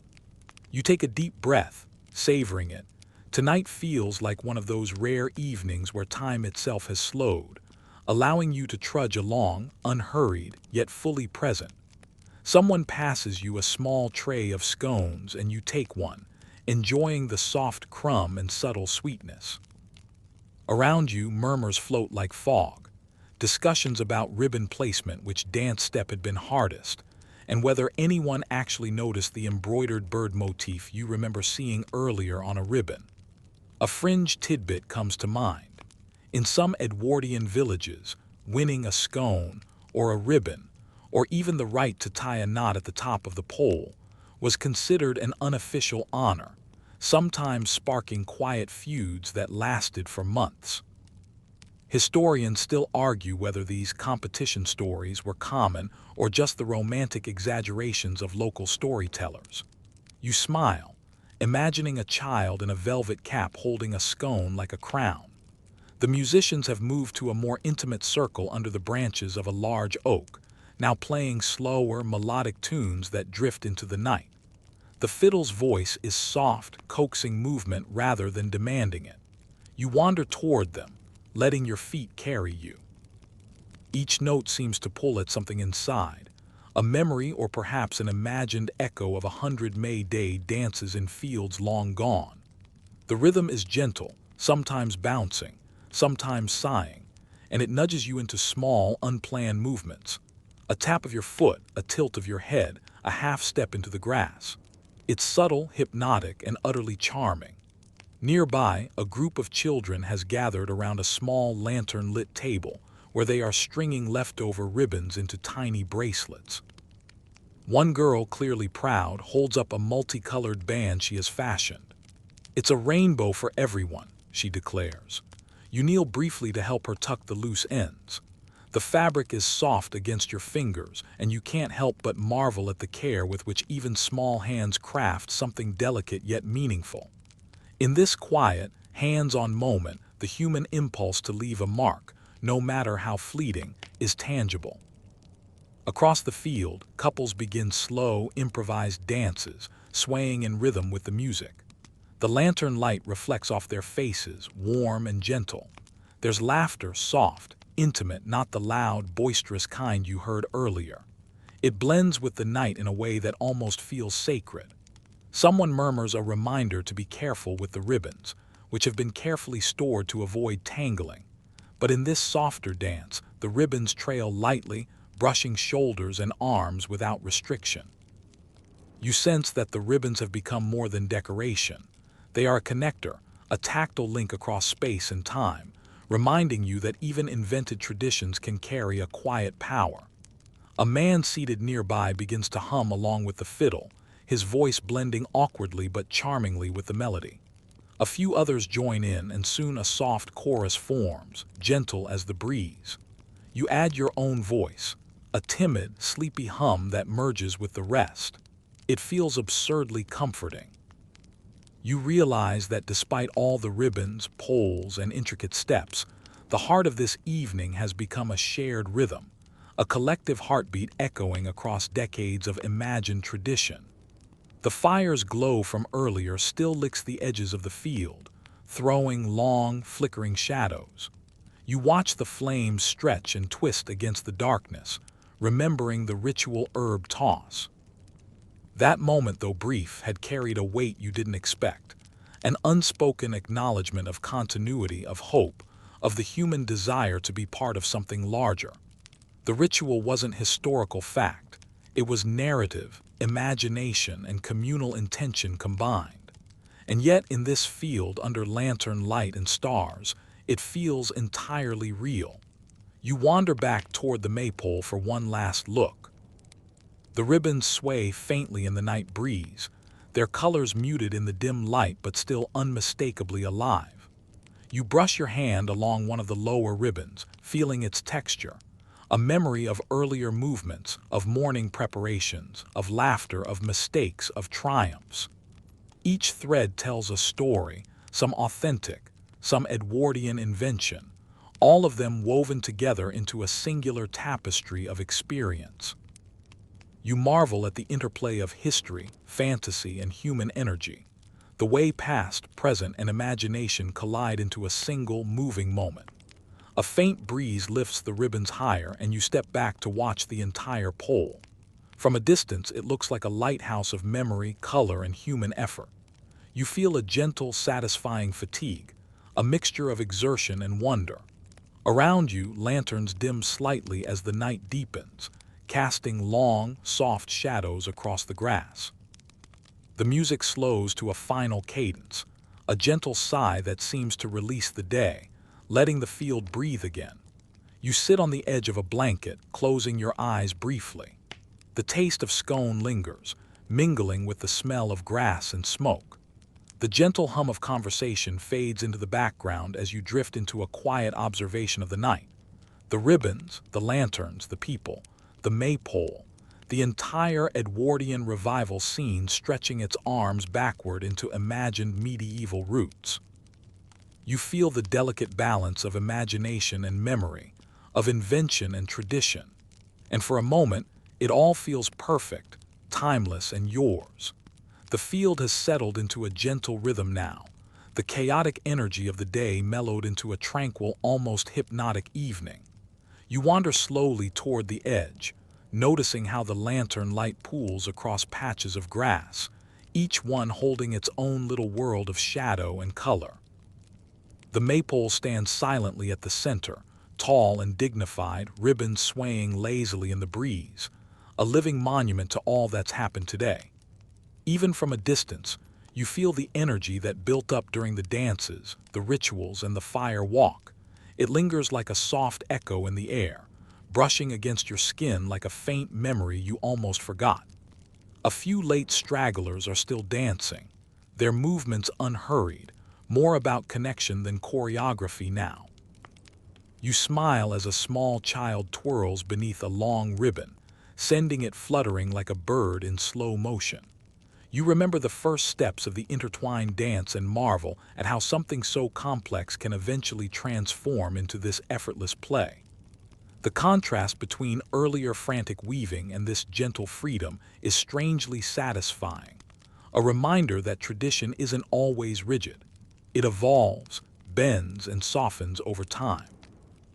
A man seated on a blanket is quietly sketching the scene, a small notebook open on his knees.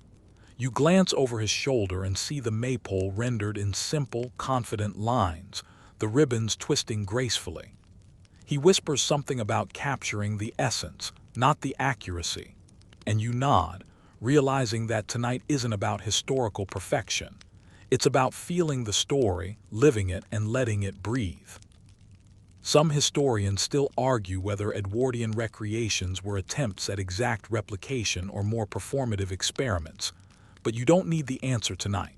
Feeling it is enough. Nearby, someone has started a gentle hum, and others join in, a soft, melodic background to the crickets chirping and the occasional owl calling from the distant woods. You find yourself tapping a foot unconsciously, letting the rhythm settle into your body. It's a curious sensation, moving between awareness and trance, between observation and participation. Every inhale and exhale seems to synchronize with the quiet pulse of the field, as if the night itself has taken on a heartbeat. The fringe tidbit of the evening sneaks in. Edwardian enthusiasts often debated whether their versions of the maypole rituals were more authentic than what actually occurred centuries before. Some argued over the color of ribbons, the direction of spirals, or the exact timing of dances according to sunrise and sunset. Others dismissed these concerns entirely, insisting that joy and community outweighed scholarly accuracy. You chuckle quietly, picturing the imagined quarrels of ribbon purists, and let the warmth of shared laughter mix with the night air. You wander closer to the fire pit again. The flames have died down to a soft, comforting glow, and a few embers drift lazily upward, tiny stars falling from a domestic sky. Someone nearby is carefully coaxing a last few sparks into a lantern, ensuring the field remains softly illuminated. You remember the herb toss from earlier and the sense of release it brought, and now, in this quieter moment, you realize how much of the night's charm comes from these small acts, the deliberate gestures, the playful inventions, the moments where imagination fills the gaps in history. A couple nearby are quietly exchanging stories about past dances, sharing laughter and small secrets. You watch their ease and feel a gentle kinship with everyone here, a community formed not just by tradition but by shared attention, curiosity, and care. The maypole, now wrapped in its final pattern of ribbons, seems almost to glow in acknowledgement of this human connection. It's no longer just a structure. It's a symbol, a witness, a participant in its own right. You drift toward the edge of the field, sitting on the soft grass, legs stretched out. The night is deepening, the stars clearer now, scattered across a velvet sky. A soft breeze carries the mingled scents of earth, smoke, and flowers, wrapping around you like a warm, gentle blanket. Your eyelids grow heavy, the field's energy now a soothing lull, and for a moment you feel suspended between history and imagination, between the rush of the dances and the quiet lull of the night.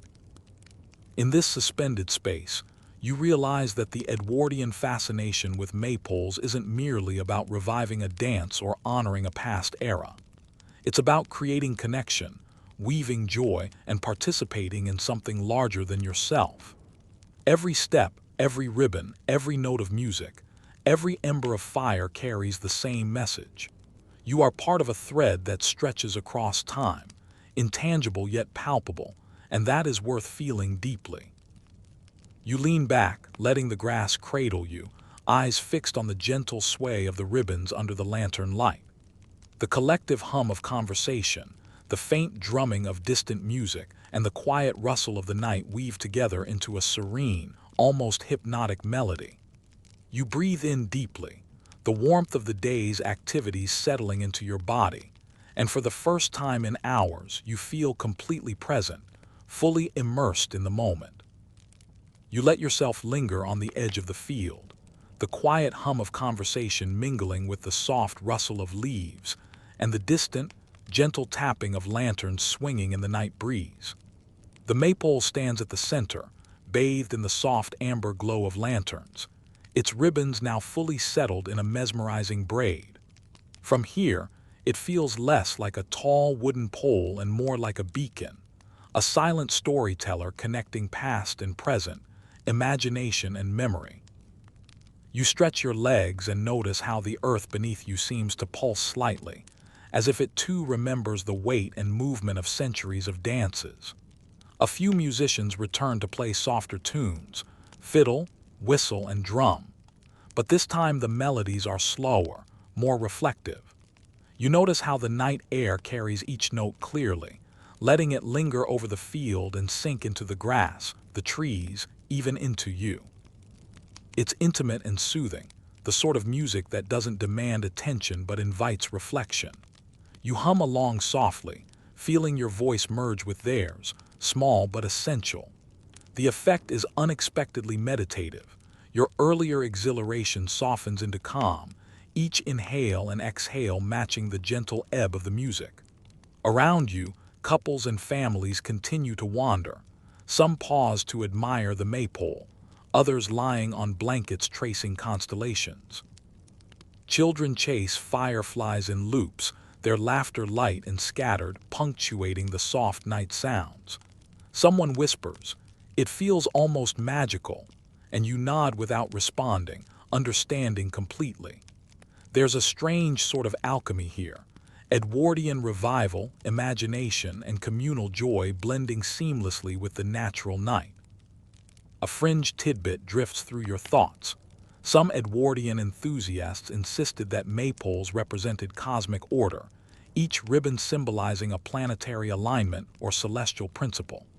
Historians still argue whether these theories were ever serious or merely fanciful musings dressed in pseudo-scholarship. You can't decide if it matters. The idea of ribbons holding secret cosmic messages makes the whole scene delightfully whimsical. You stand and stretch, letting your arms reach toward the darkening sky. A soft breeze brushes your cheeks, carrying the faint scent of earth, smoke from the fire pit, and the lingering sweetness of flowers. You glance toward the fire. The embers have shrunk to a gentle glow, casting long shadows that dance lazily across the field. You remember the ritual, the quiet wishes, the way the flames seem to respond to the rhythm of human intent. It's remarkable how much weight a small ceremonial act can hold when shared with others in good faith. The group begins a final, gentle rotation around the Maypole. No instructions are given. Movement is improvised, intuitive. Hands brush lightly. Steps fall naturally into a rhythm that doesn't need names or manuals. You follow the flow, arms occasionally brushing those of strangers, feeling a subtle connection woven from trust, laughter, and shared experience. The ribbons sway in the lantern light, and the pole stands firm as ever, silent but undeniably present, a witness to centuries imagined and lived. A small boy slips under a ribbon, giggling, and a woman behind him murmurs, "Careful, or you'll tangle time itself." The group laughs softly. You can't tell whether it's a joke or one of those Edwardian flourishes meant to add drama, but either way, the humor lifts the weight of solemnity without breaking it. It's human, it's gentle, and it fits the moment perfectly. The music winds down to a whisper, barely audible now. People pause mid-step, lingering in their positions, savoring the stillness. The Maypole, illuminated by the fading lantern glow, looks like it's breathing, the ribbon stirring faintly as if sighing in relief. You take a deep breath, feeling a calm energy settle into your bones, a balance between the exhilaration of the earlier dances and the serene intimacy of this final rotation. You sink to the grass again, leaning back, letting the night embrace you. Stars glimmer faintly above, their light mingling with the lantern glow, and you realize the entire field has become a living tableau. Past and present, play and ritual, imagination and participation all woven together in a delicate, ephemeral pattern. The Edwardians, the medieval inspirations, the modern reenactors, they all converge here in a single, luminous moment. You close your eyes briefly, letting the sounds, scents, and sensations soak in. There is laughter, soft conversation, and the faint hum of music fading into memory. The ribbons sway gently, the Maypole stands sentinel, and the night itself seems to lean closer, listening, acknowledging, holding the scene in a timeless embrace. The field has settled into a rare stillness, yet the energy of the evening hums faintly beneath it, like a secret current. You wander slowly, letting the grass cushion your steps, glancing at the Maypole glowing in the lantern light. The intricate braid of ribbons looks almost surreal in the dim evening, colors softened, yet retaining a faint vibrancy that draws the eye. You notice how the shadows stretch long across the grass, lantern light flickering, creating subtle dances of their own alongside the human ones. The spectacle isn't loud or demanding now, it's quietly mesmerizing. Groups of people have gathered into smaller clusters, some sitting on blankets, others leaning against trees, sharing whispered reflections. You pass by a young couple comparing notes on the dances, one pointing out where a ribbon had nearly snapped mid-twist, the other nodding solemnly as though that detail carries great significance. You chuckle quietly. Edwardians did have a penchant for dramatizing minute details. A fringe tidbit floats to your attention. Some Edwardian revivalists went so far as to dye ribbons to match historical pigments, believing that authentic colors were essential to the ritual's power. Historians still argue whether the pigments had any meaningful role or were purely aesthetic indulgences, but the meticulousness is undeniably charming. The gentle hum of conversation mingles with the last faint strains of music drifting from a hidden ensemble. You lean back onto the grass, feeling the cool earth against your palms. The night sky above is deep, infinite, scattered with stars. The air smells faintly of smoke from the dwindling fire, mingled with grass and the subtle sweetness of crushed wildflowers. You feel both grounded and suspended, the physical warmth of the day's exertion replaced by a reflective, almost meditative calm. Some children are building small structures from twigs and ribbon scraps, a playful echo of the evening's dances.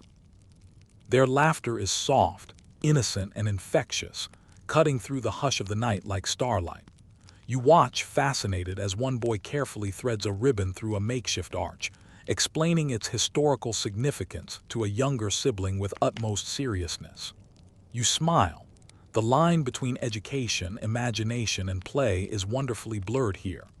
This is perhaps the essence of Edwardian revival, history made tangible through movement, craft, and communal imagination. The leader, his hat now slightly askew, appears again, signaling a gentle gathering toward the Maypole. There's no formal instruction this time. People move intuitively, drawn by the rhythm of memory and the quiet magnetic pull of the pole. You step into the circle, joining others for one final orbit around the structure. The movement is slower now, softer, almost reverential.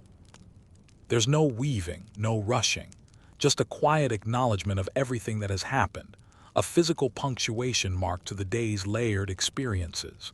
You feel the ribbons brush your fingers lightly, the fabric worn smooth from earlier movements, carrying subtle impressions of every hand that has touched them. A cheeky thought crosses your mind. Historians might still argue whether this tactile continuity has any genuine authenticity, but it undeniably feels important. It feels like legacy, like connection, like human history dancing quite literally through your fingertips. As you rotate slowly, your gaze shifts upward. The stars are brighter now, clearer, and the moon has begun to peek above the horizon, casting silver light across the field. Shadows elongate and intertwine with the lantern glow, creating patterns that echo the spirals of the ribbons. It's hypnotic, grounding, yet slightly dizzying, the kind of gentle disorientation that makes you feel both present and timeless simultaneously. Your steps fall into sync with those around you. Arms occasionally brush, smiles are exchanged, quiet laughter slips through, and you realize the rhythm of community is stronger than any historical accuracy. You feel tethered, not just to the people beside you, but to the collective pulse of the field, to the imagined medieval past, to the Edwardian revivalists, and even to yourself, a thread in the braid of this evening. The music fades almost completely, leaving the night's natural chorus to take over. Wind whispering through leaves, distant owls calling, the faint crunch of footsteps on soft earth. You slow your rotation, letting the circle dissolve naturally, yet you linger near the pole, fingers still brushing the ribbons, absorbing the energy, the quiet, the culmination of hours of celebration, ritual, and imagination. The Maypole, now still, seems to hum with residual life, the ribbons catching the last glimmers of lantern light like frozen waves.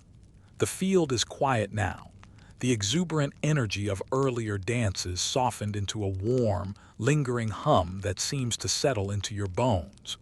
You walk slowly among the lanterns, their amber glow catching the edges of the ribbons still swaying faintly from the evening breeze. The Maypole stands tall, elegant, and dignified, its colorful braid no longer in motion but still alive in memory. You pause, reaching out to touch one of the ribbons. It feels smooth, slightly cool, carrying the faint scent of lavender and grass, a tangible remnant of the day's ceremonies. Around you, small clusters of people have gathered, sitting or standing in quiet conversation. Their voices are low, reflective, sharing thoughts, laughter, or simply breathing in the night together. A fringe tidbit surfaces as you overhear a conversation. Some Edwardian revivalists claim that the ribbons themselves could hold the energy of the dance, storing joy, intention, and communal spirit to be released gradually over the season. Historians still argue whether this was ever a genuine belief or playful invention, but in the gentle calm of the evening, it feels entirely plausible. You wander toward the edge of the field, where a shallow stream glints under the lantern light. You kneel briefly, dipping a hand into the cool water, feeling the subtle rush of current and the smoothness of pebbles beneath your fingers. The contrast between the flowing water and the static Maypole, between motion and stillness, reminds you of the layers of time you've been walking through tonight. Medieval inspiration, Edwardian revival, and your own experience intertwined in one continuous thread. A soft wind carries the scent of smoke from the dwindling fire, mixing with the subtle floral aroma lingering from ribbons and crushed grass. Somewhere nearby, a child giggles as they chase a lingering firefly, their laughter bright and fleeting, a reminder of the simplicity that threaded the day's complex dances. You smile, watching the small, fleeting moments of magic that emerge amid structured tradition and careful choreography. The music has faded completely, leaving the natural nocturnal symphony. Rustling leaves, distant frogs, the occasional bird call, the gentle lapping of the stream. You take a deep breath, letting the field, the air, the residual energy of the crowd, and the memory of the dances fill you. It's a meditative pause, a gentle acknowledgement that the night is winding down, yet that its impression will linger far longer in your mind. A few people have begun quietly dismantling decorations or collecting stray ribbons, doing so with care and reverence. Even in the mundane act of tidying, there's a rhythm and a ritual, a reflection of the day's attention to detail and respect for the history being invoked, however playful or authentic it may be. You catch one volunteer's eye and share a small, knowing smile, a silent acknowledgement of shared effort and shared experience. The lanterns, now dimming further, sway gently in the breeze. You step closer to the Maypole one last time, noticing how the braided ribbons now seem to shimmer faintly under the stars. It's as if the memory of every dance step, every spin, every laugh, every whispered wish has been captured in the fibers themselves. You reach out and lightly touch the pole, feeling the solid wood beneath your palm, a grounding presence, a center around which history and imagination have revolved tonight. The wind shifts slightly, carrying the mingled scents and sounds of the evening across the field. You take a long, slow breath, letting the night's calm fill you completely. The stars above twinkle faintly, silent witnesses to the centuries imagined and revived tonight, while the ribbons sway softly in response, like gentle whispers echoing through time. You close your eyes briefly, savoring the lingering warmth, the faint heartbeat of the field, and the connection you feel to everyone who has shared this night, whether present or long gone. The night has fully settled now, folding the field into a quiet embrace. You wander slowly back toward the Maypole, lantern light bouncing off the braided ribbons, casting long, wavering shadows on the grass. The hum of conversation has dwindled into a few soft whispers, punctuated only by the distant trill of an owl or the gentle ripple of the stream nearby. Every step feels deliberate, each movement a way to absorb the calm, to imprint the night into memory. You feel the residual warmth of the fire, the faint glow of the lanterns, the smell of crushed wildflowers and lingering smoke, all converging into a sensory mosaic that anchors you firmly in this Edwardian revival world, a world both real and imagined. The Maypole, now still, commands attention without demanding it. Its ribbons, once a chaotic, spinning blur of color and motion, now hang in quiet elegance, reflecting the soft lantern light and twinkling starlight. Each color carries the echoes of the dances, the rhythmic arcs of the intertwine, the gentle circling of the ritual walks, the accidental bumps and laughter of children weaving in and out of the crowd. You reach out and brush a ribbon between your fingers. The texture is soft, familiar, yet there's a surprising sense of weight, as if every hand that ever touched it has left a tiny imprint. You think briefly about the historians who still argue whether Edwardians were truly reviving medieval customs or inventing a tradition of their own. In this moment, it feels irrelevant. The point isn't authenticity, it's participation, memory, and shared experience. People begin to gather again, forming small clusters around the edges of the field. Some are sprawled on blankets, heads resting on elbows, gazing up at the stars. Others are seated cross-legged, sharing whispered stories about their day. Children chase shadows, their laughter soft and airy, like fleeting notes of a song you can almost remember but not quite. The gentle breeze stirs the grass and the ribbons, creating a sense of motion without movement, a rhythm without tempo. You notice how even the smallest details, the way the lanterns sway, the way leaves rustle, seem choreographed to the memory of the dances, like the field itself remembers the steps it hosted. A group of musicians returns to the edge of the field, but they play not to command movement but to accompany reflection. The fiddle hums a slow, lingering melody.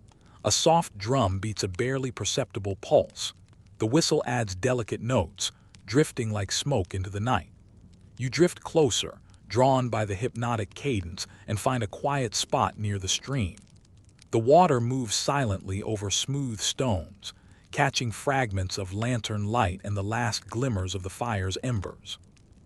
You dip a hand into the cool current, feeling the contrast between the warmth that remains from your earlier dancing and the calm chill of the night. It's grounding, centering, a way to process the day's layered experiences. A few children have gathered near the water, holding small bits of leftover ribbon and threading them into makeshift bracelets or crowns. One girl holds up a multicolored creation triumphantly. "It's a rainbow for everyone," she exclaims. Her excitement is contagious, and a ripple of smiles moves through the nearby adults. You notice how the act of crafting, even spontaneously, mirrors the larger dances, human energy translating into tangible form, a mini Maypole of creativity in miniature. It's a charming, quiet echo of the larger Edwardian enthusiasm that brought this revival into existence.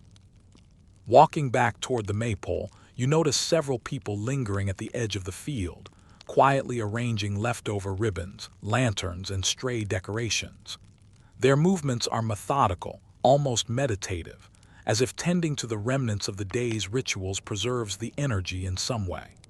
You join in briefly, adjusting a lantern slightly or smoothing a ribbon so it hangs evenly. The act is simple, yet it feels ceremonial. There's an unspoken acknowledgement that these small gestures, these tiny acts of care, are a continuation of the evening's narrative. The field, the Maypole, the ribbons, they are more than objects. They are vessels for collective memory, subtle symbols of human intention and delight.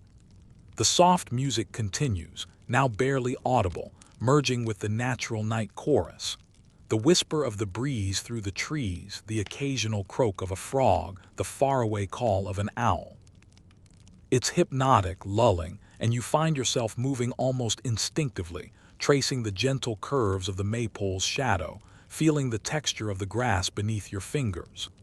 The scene is alive, not with chaos but with subtle motion, the kind of energy that lingers after excitement, a quiet echo of joy and connection. You pause to reflect. This evening has been a weave of centuries, both imagined and reinterpreted. The Edwardians who revived these dances were not merely trying to resurrect history. They were creating a living, breathing tableau of imagination and community. Each step, each ribbon, each small act, from the intertwined dance to the fire walk to the quiet crafting by the stream, forms a continuous narrative that stretches beyond the moment. You realize that this night, in all its sensory richness, is less about historical precision and more about immersion, about being fully present, about participating in a living tradition that honors both past and present in equal measure. A fringe tidbit drifts into your awareness.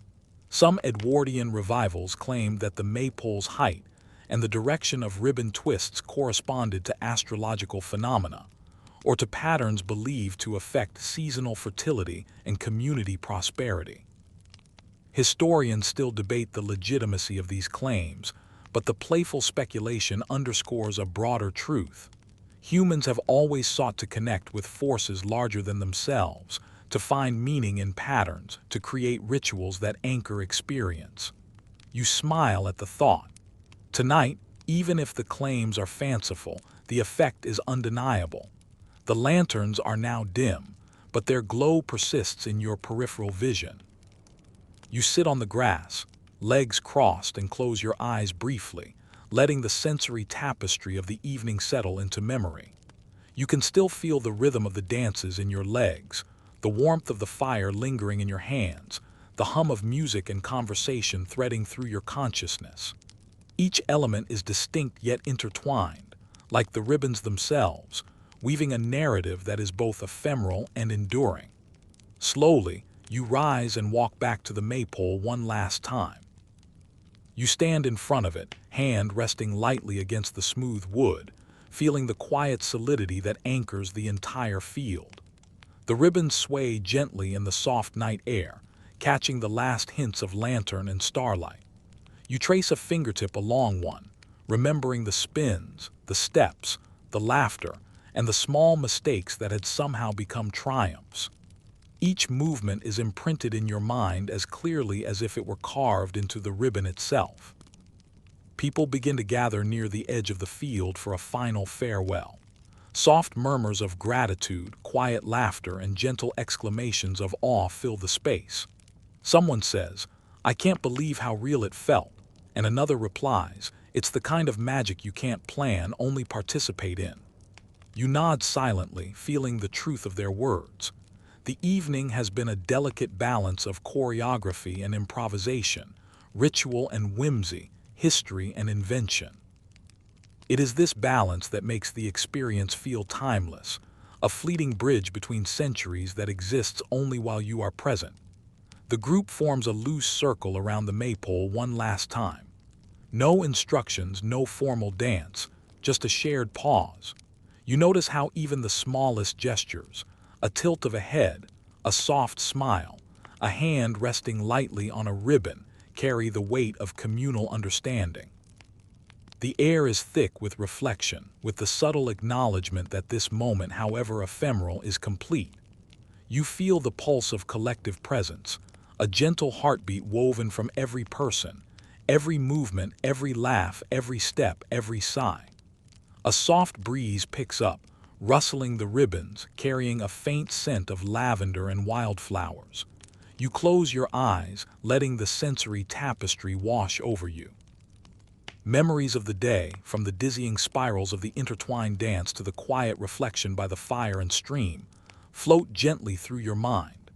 You realize that the night has offered more than history or entertainment. It has offered connection, continuity, and the quiet joy of shared human experience. The Maypole, ribbons, lanterns, fire, and field have become more than props. They are carriers of stories, vessels of memory, and touchstones for imagination. As the final murmurs fade into the night, you take one last deep breath, letting it fill every corner of your lungs. The stars above twinkle faintly, mirrored in the lantern glow below. You feel the calm satisfaction of a day fully lived, of a night that has stretched time, blurred boundaries, and intertwined centuries of human creativity. The experience settles into you, a subtle, comforting warmth, a lingering hum, a quiet certainty that history, imagination, and human connection can coexist beautifully in the simplest acts of participation. Finally, you step back from the Maypole, taking in the field one last time. The ribbons sway gently, the lanterns flicker softly, and the night itself seems to lean closer, listening, acknowledging, holding the space with a quiet, timeless grace. You feel the weight of hours and centuries balanced in your chest, a mix of fatigue, wonder, and contentedness. Slowly, deliberately, you turn toward the path leading away from the field, feeling each step grounded, each movement imbued with memory. Tonight, you have danced with history, touched imagination, and found your place in the continuum of human celebration. The night deepens, and your footsteps grow quieter on the soft grass. You feel the residual warmth of the evening lingering in your skin, the faint scent of smoke, lavender, and wildflowers trailing behind you like a gentle memory. The field, now mostly empty, hums softly with echoes of laughter, music, and movement, a lullaby woven from the day's joys and quiet discoveries. You inhale slowly, letting the air fill you with a sense of calm, the rhythm of your own heartbeat syncing gently with the pulse of the land beneath your feet. The Maypole stands silently in the distance, a sentinel of color and light, its ribbons swaying softly in the night breeze. You can almost feel the echoes of every step, every spin, every laugh carried along its length, a tangible memory of human joy and shared experience. The lanterns flicker like tiny stars caught in midair, casting gentle shadows that stretch across the grass, blending seamlessly with the natural darkness around them. You feel a soft exhaustion, comforting rather than draining, the kind that comes from full participation and quiet reflection. Each sound, scent, and sensation seems amplified yet soothing. The whisper of leaves, the distant rush of water, the faint hum of the last lingering conversations. You close your eyes briefly, letting the calm wash over you, carrying away the lingering chaos of the day and leaving only serenity in its wake. As you walk slowly away from the field, the world feels expansive yet intimate, quiet yet alive. The evening has left its imprint on your mind, soft but indelible, a reminder of the beauty found in movement, imagination, and connection. You carry this warmth, this sense of wonder forward, letting it settle gently into the rhythm of your breath, the cadence of your steps, and the quiet hum of the night. Sweet dreams.